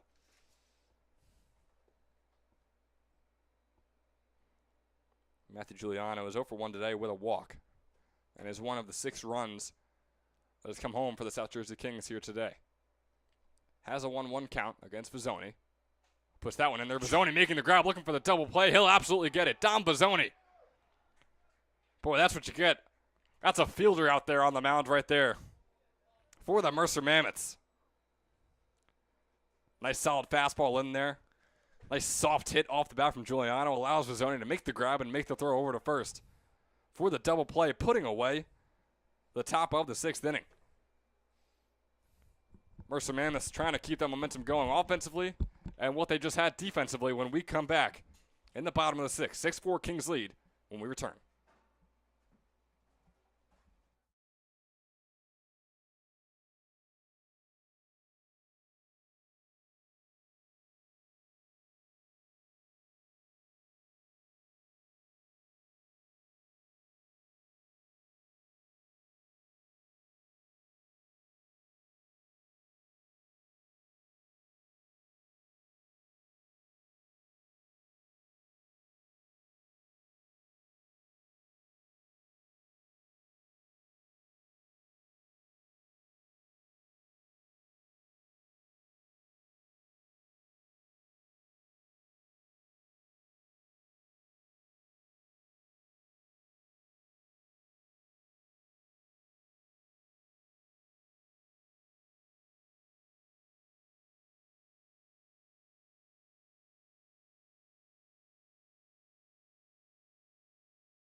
And welcome you back here in the bottom of the 6th. Nate Jones up at the plate for the Mercer Mammoths. They're coming off a 2-run bottom of the 5th, trying to keep that going here. If they can replicate it exactly.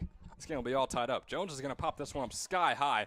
The catch will likely be made by Costello. Instead, Scullion's going to race in. come back onto the mound, help out his pitcher, and make the grab for out number 1 here in the bottom of the 6th. Yeah, perhaps the Mammoths can use those 2 runs they plated in the bottom of the 5th, and that sweet double play they had in the top of the 6th to end off the half the frame as some momentum moving forward. But again, they were down 4 runs multiple times this game. Actually, they were down 4 runs just once. They're still down multiple runs multiple times. So it's going to be a long climb back.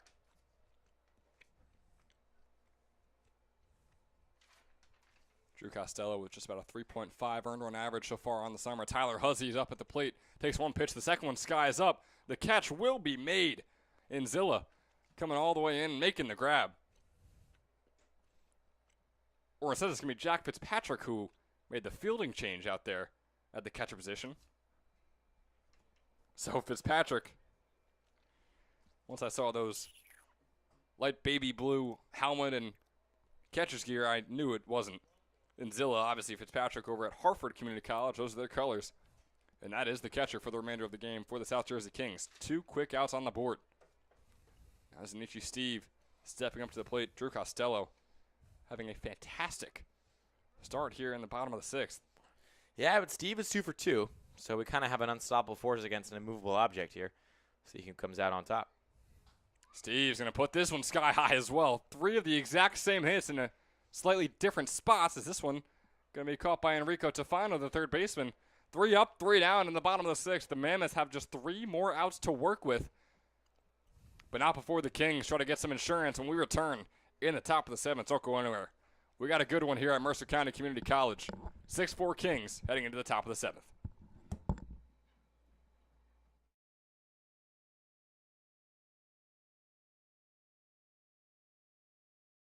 Hi, my name is Dr. Philip Glassner. I'm a hip and knee replacement specialist at Mid-Jersey Orthopedics. We're a multi-specialty orthopedic practice with offices in Flemington, Bridgewater, and Washington, New Jersey. We have 18 fellowship-trained specialists to take care of you from your neck down to your toes. We offer conservative management such as bracing, therapy, and injections through surgical interventions as well. Our goal is to keep you active and healthy and get you back in the game. We also offer on-site digital x-ray as well as MRI. We have evening and Saturday morning office hours to assist with convenient appointment times, as well as having walk-in appointments available. Call us or visit our website at midjerseyorthopedics.com so we can help you to live life better.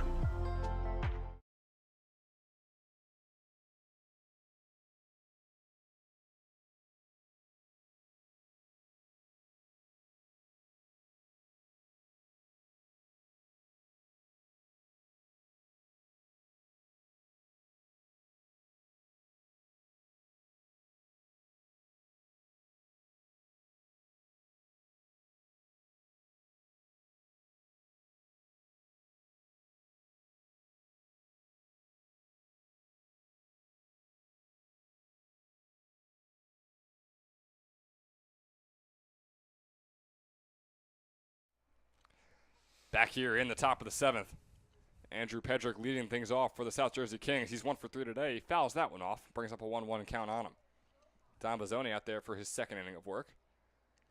Had 2 outs to his name in just 3 pitches when he came in. Obviously with that double play where he made the grab and made the quick throw over to Gmitter at first. As a 2-1 count comes up here on Andrew Pedrick, a 304 hitter so far on the summer. Again, another one of these ECCBL All-Stars we're seeing perform out there today.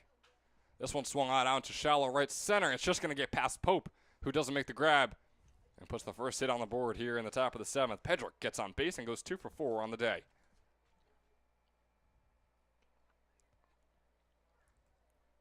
Tough play for Pope to make there. It looks like, if he could climb the ladder, he might have had a chance, but didn't get a picture-perfect break on it.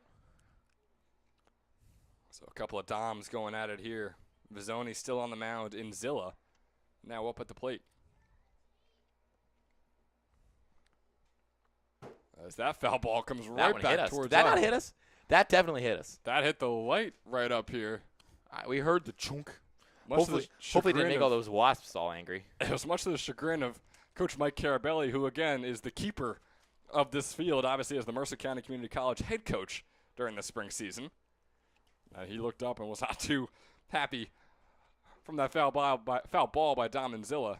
Vazzoni on the breaking ball pitch finds the bottom right corner. Boy, that was a nice looking pitch. Brings up an 0-2 count on Vazzoni. On Enzilla, I should say. Boy, these names are just so similar. You got the double Z's, you got the Doms. How you doing? A couple of very likely Italians going out of here at Mercer County Community College. 0-2 count. This one swung on, looking for the double play. Pope makes the grab, makes the toss over to Heffernan. But the throw back over to Committer is not in time. So the fielder's choice out at second base gets Pedrick out. But Enzilla is going to be safe there on first base.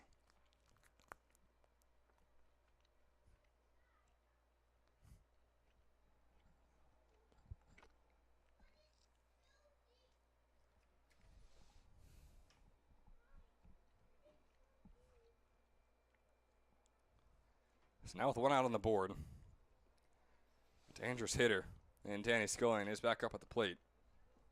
1 for 2 today with a walk he is. He's got a breaking ball in there for a called strike one on that bottom right corner. It's a dangerous spot to put it, too. Especially for a guy like Scullion. Exactly, a slow-moving ball on that outside corner. It's exactly what he wants to see. He doesn't swing at that one now. 0-1 pitch. Going to be a breaking ball on the inside corner, but a little bit off. So to bring up an even 1-1 count.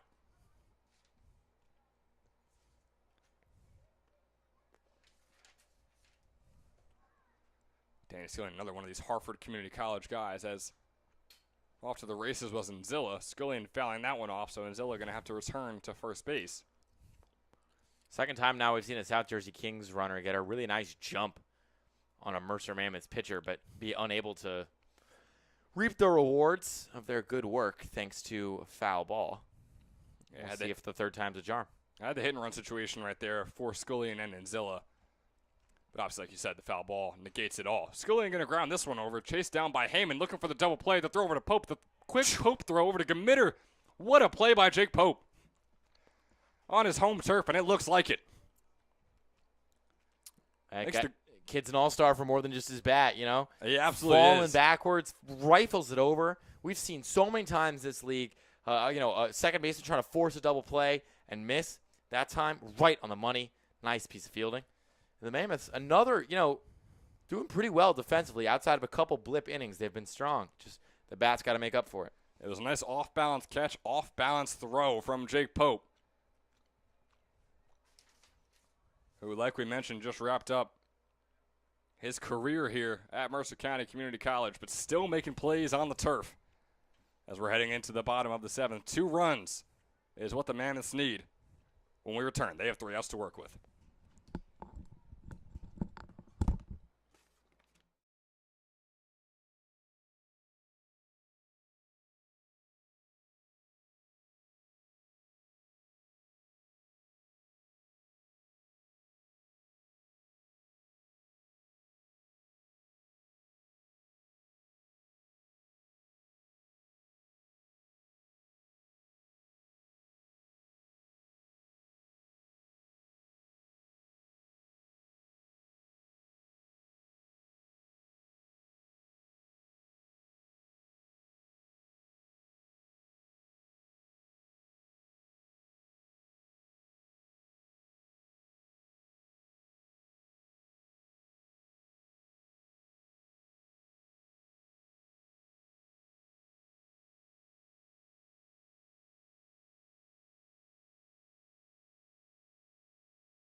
We're nearing the close of game number 1 here, the doubleheader between the South Jersey Kings and the Mercer Mammoths.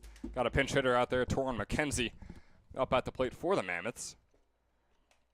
Another one of these ECCBL All-Stars for them. A .439 hitter so far this summer. And another one of these guys for the Mammoths who just wrapped up his career at Mercer County Community College, where he was a .336 hitter with a .411 on-base percentage. His numbers jumping up by about 100 so far this summer. This fastball is going to be popped out into right center, being chased down by Giuliano. Can someone make the grab? Giuliano sliding in, not able to make the grab. McKenzie sort of stumbling his way over to first base. Looks like he was just cruising along, jogging along, but no, he's going to get a pinch runner, so something to watch for with Torrin McKenzie. Possibly an ankle or some sort of lower body injury. Tyler Tucker is going to be his pinch runner there over on first base. Hey, he's got a little bit of an awkward-ish gait anyway, but to me, that just looked like maybe he pulled a little bit of a hammy or was just kind of hobbling his way on over the first. Hopefully nothing too serious, but we'll have to see him play there in that second game today. Moves along here. Chris Babkowski is going to be another new hitter out there for the Mammoths in the final inning of work. It was the right decision putting McKenzie out there. Can they say the same for Babkowski, who's going to come in for Will Heyman, wrapping things up here?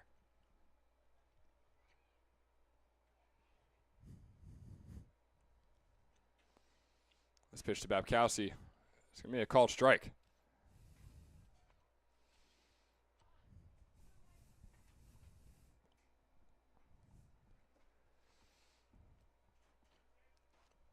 Still 1 count on Babkowski. McKenzie on first. Babkowski going to ground this one out into left field. Maxwell will scoop it up. And boy, oh boy, here come the Mercer Mammoths. Tying run is on first. Game-winning run coming up to the plate in the form of Ray Mulhern. And look at all those three. Walking all the way out there as a team. At the top of the order, Ray Mulhern, followed by Jake Pope, and then followed by Jack Hughes. All ECCBL All-Stars that we're going to see on Saturday. We're also going to see a mound visit right here from Coach Tyler over to Drew Costello. And I don't mean to expose the pitcher that's coming in here. We'll tell you who it is once we see their number. But his last pitch before he came out of the bullpen was so outside that it hit the fence and then ended up in his own dugout. Oh. So I hope for his sake he throws a little bit better than he did with that one. But we'll have to see. That is a tough one to end your warm-up off out there in left field. It is going to be a new pitcher out there. And that new pitcher, Snyder. It's going to be Snyder. It's going to be Danny Snyder. Another one of these ECCBL All-Stars, another All-Star out there for the Kings, one of their All-Star pitchers. Getting the chance that we might not see him on Saturday, but still named an All-Star so far for this 2025 summer. Big old sidewinder. Yeah, Danny Snyder, one of those guys who just wrapped up his freshman season over there at Stockton University, has been real solid so far this summer. Going to try and keep it going to close things out here for the Kings. When we return, there's 2 runners on, and it's a 2-run ball game. No outs for the Mercer Mammoths. They trail by 2. We'll be right back here in the bottom of the 7th.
So all things considered, sort of a dream scenario here for the Mercer Mammoths. No outs, 2 runners on. Top of the order due up here in the form of Ray Mulhern. But Danny Snyder is now on the mound. Is going to hope to be the nightmare for the Mercer Mammoths ending off game one. Snyder, as his first one's going to be a ground ball bunt off the bat of Mulhern. They're going to say that ball was foul. So the very first pitch, just barely a foul again. It was close, but Mulhern probably happy that one was called foul, as Tucker didn't seem to be safe over there on third base. It's an excellent throw from Fitzpatrick.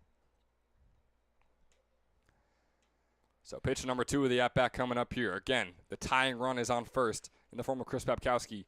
Game-winning run is Ray Mulhern up at the plate right now. He's got a 1-1 count after that breaking ball.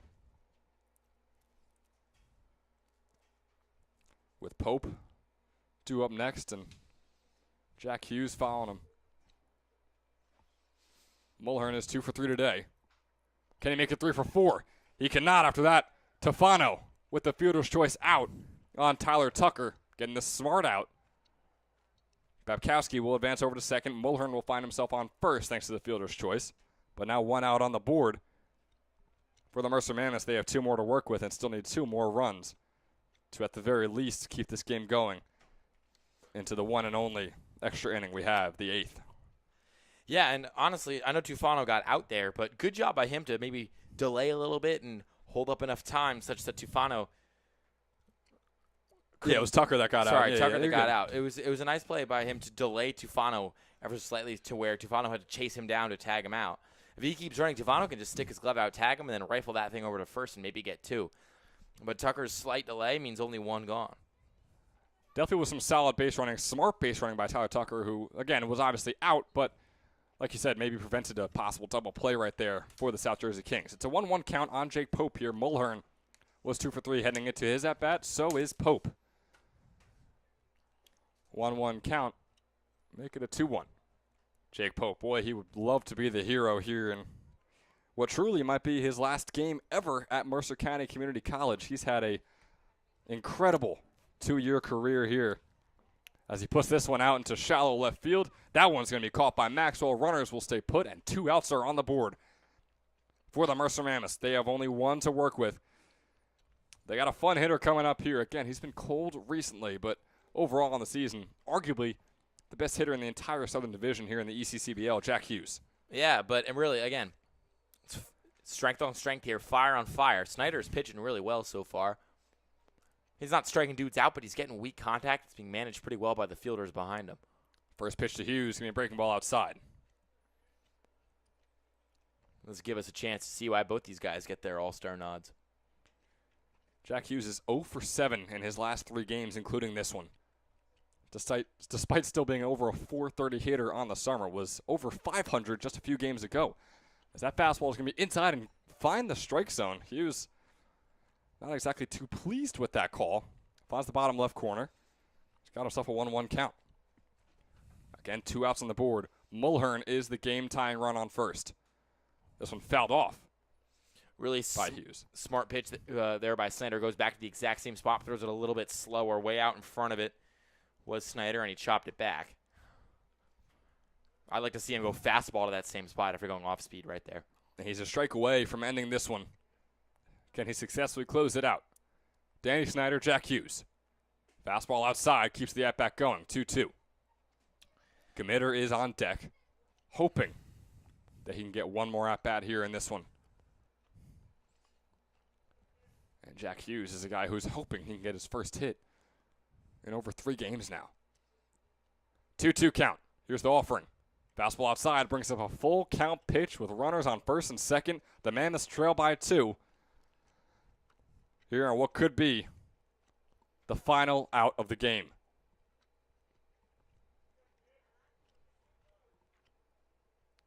Here's the full count offering. Pitch is in. Hughes struck on and fouled off. Boy, just adding to the tension, adding to the dramatic effect here in game number 1 between the South Jersey Kings and the Mercer Mammoths at Mercer County Community College.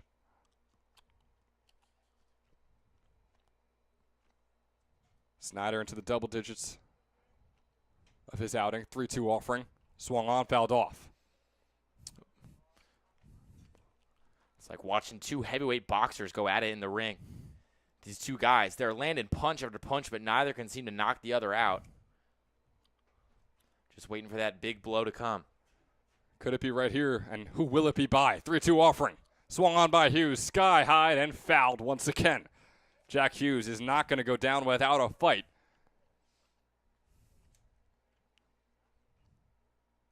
His 9th pitch of the at-bat coming up right here. The 3-2 offering once again. Snyder tosses it in there, goes behind Hughes, and he walks the bases loaded. Gmitter is the man who could tie this one up, who could win this one in this at-bat. But at the very least, he just wants to keep the game going.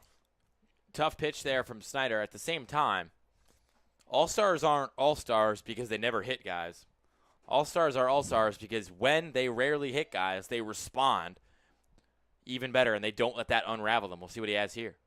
It's not about not failing. It's how you bounce back. Can he bounce back right here? No, instead, Gmitter will get this one down. Looking to tie the game up. Ray Mulhern coming home. Jack Hughes rounding third. Can the Mammoths win it? Hughes comes all the way home, and the Mercer Mammoths with a 7-6 win over the South Jersey Kings. A 3 RBI double off the bat of Joe Gmitter. Welcome home, big guy. Hasn't been able to play at this field for quite some time now. Wrapped up his career with the Vikings over a season ago. But he is just as good as the day he left. Joe Gmitter. The 3 RBI walk-off double to end Game 1 here at Mercer County Community College. And what a Game 1 it was.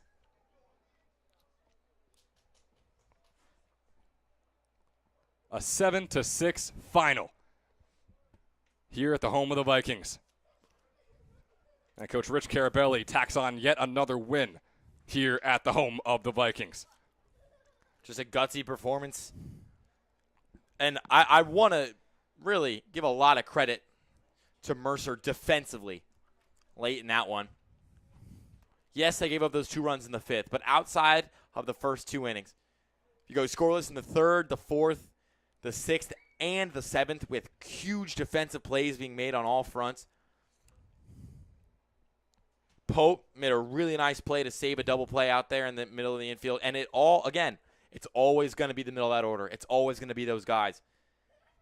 They come up big again. And now you see why that team's in first place.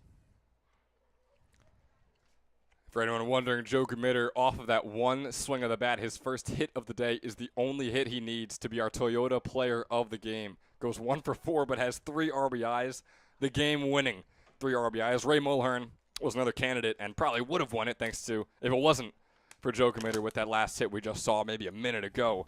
Mulhern went 2 for 4 with 3 runs to his name. But my goodness, you cannot overstate what Joe Gmitter just did right there for the Mercer Mammoths. The Kings are still atop the ECCBL Southern Division. And ladies and gentlemen, that was just Game 1. Luke Lendler's going to be able to take you through all the way Game 2. Don't worry, I'll have my voice in there sparingly just to tick him off every now and then. But a 7-6 win in favor of the Mercer Mammoths here at Mercer County Community College. Don't go anywhere. We'll be right back in about a half hour looking at a 5:50 start time for game number 2 between the Mammoths and the Kings. We'll see you there.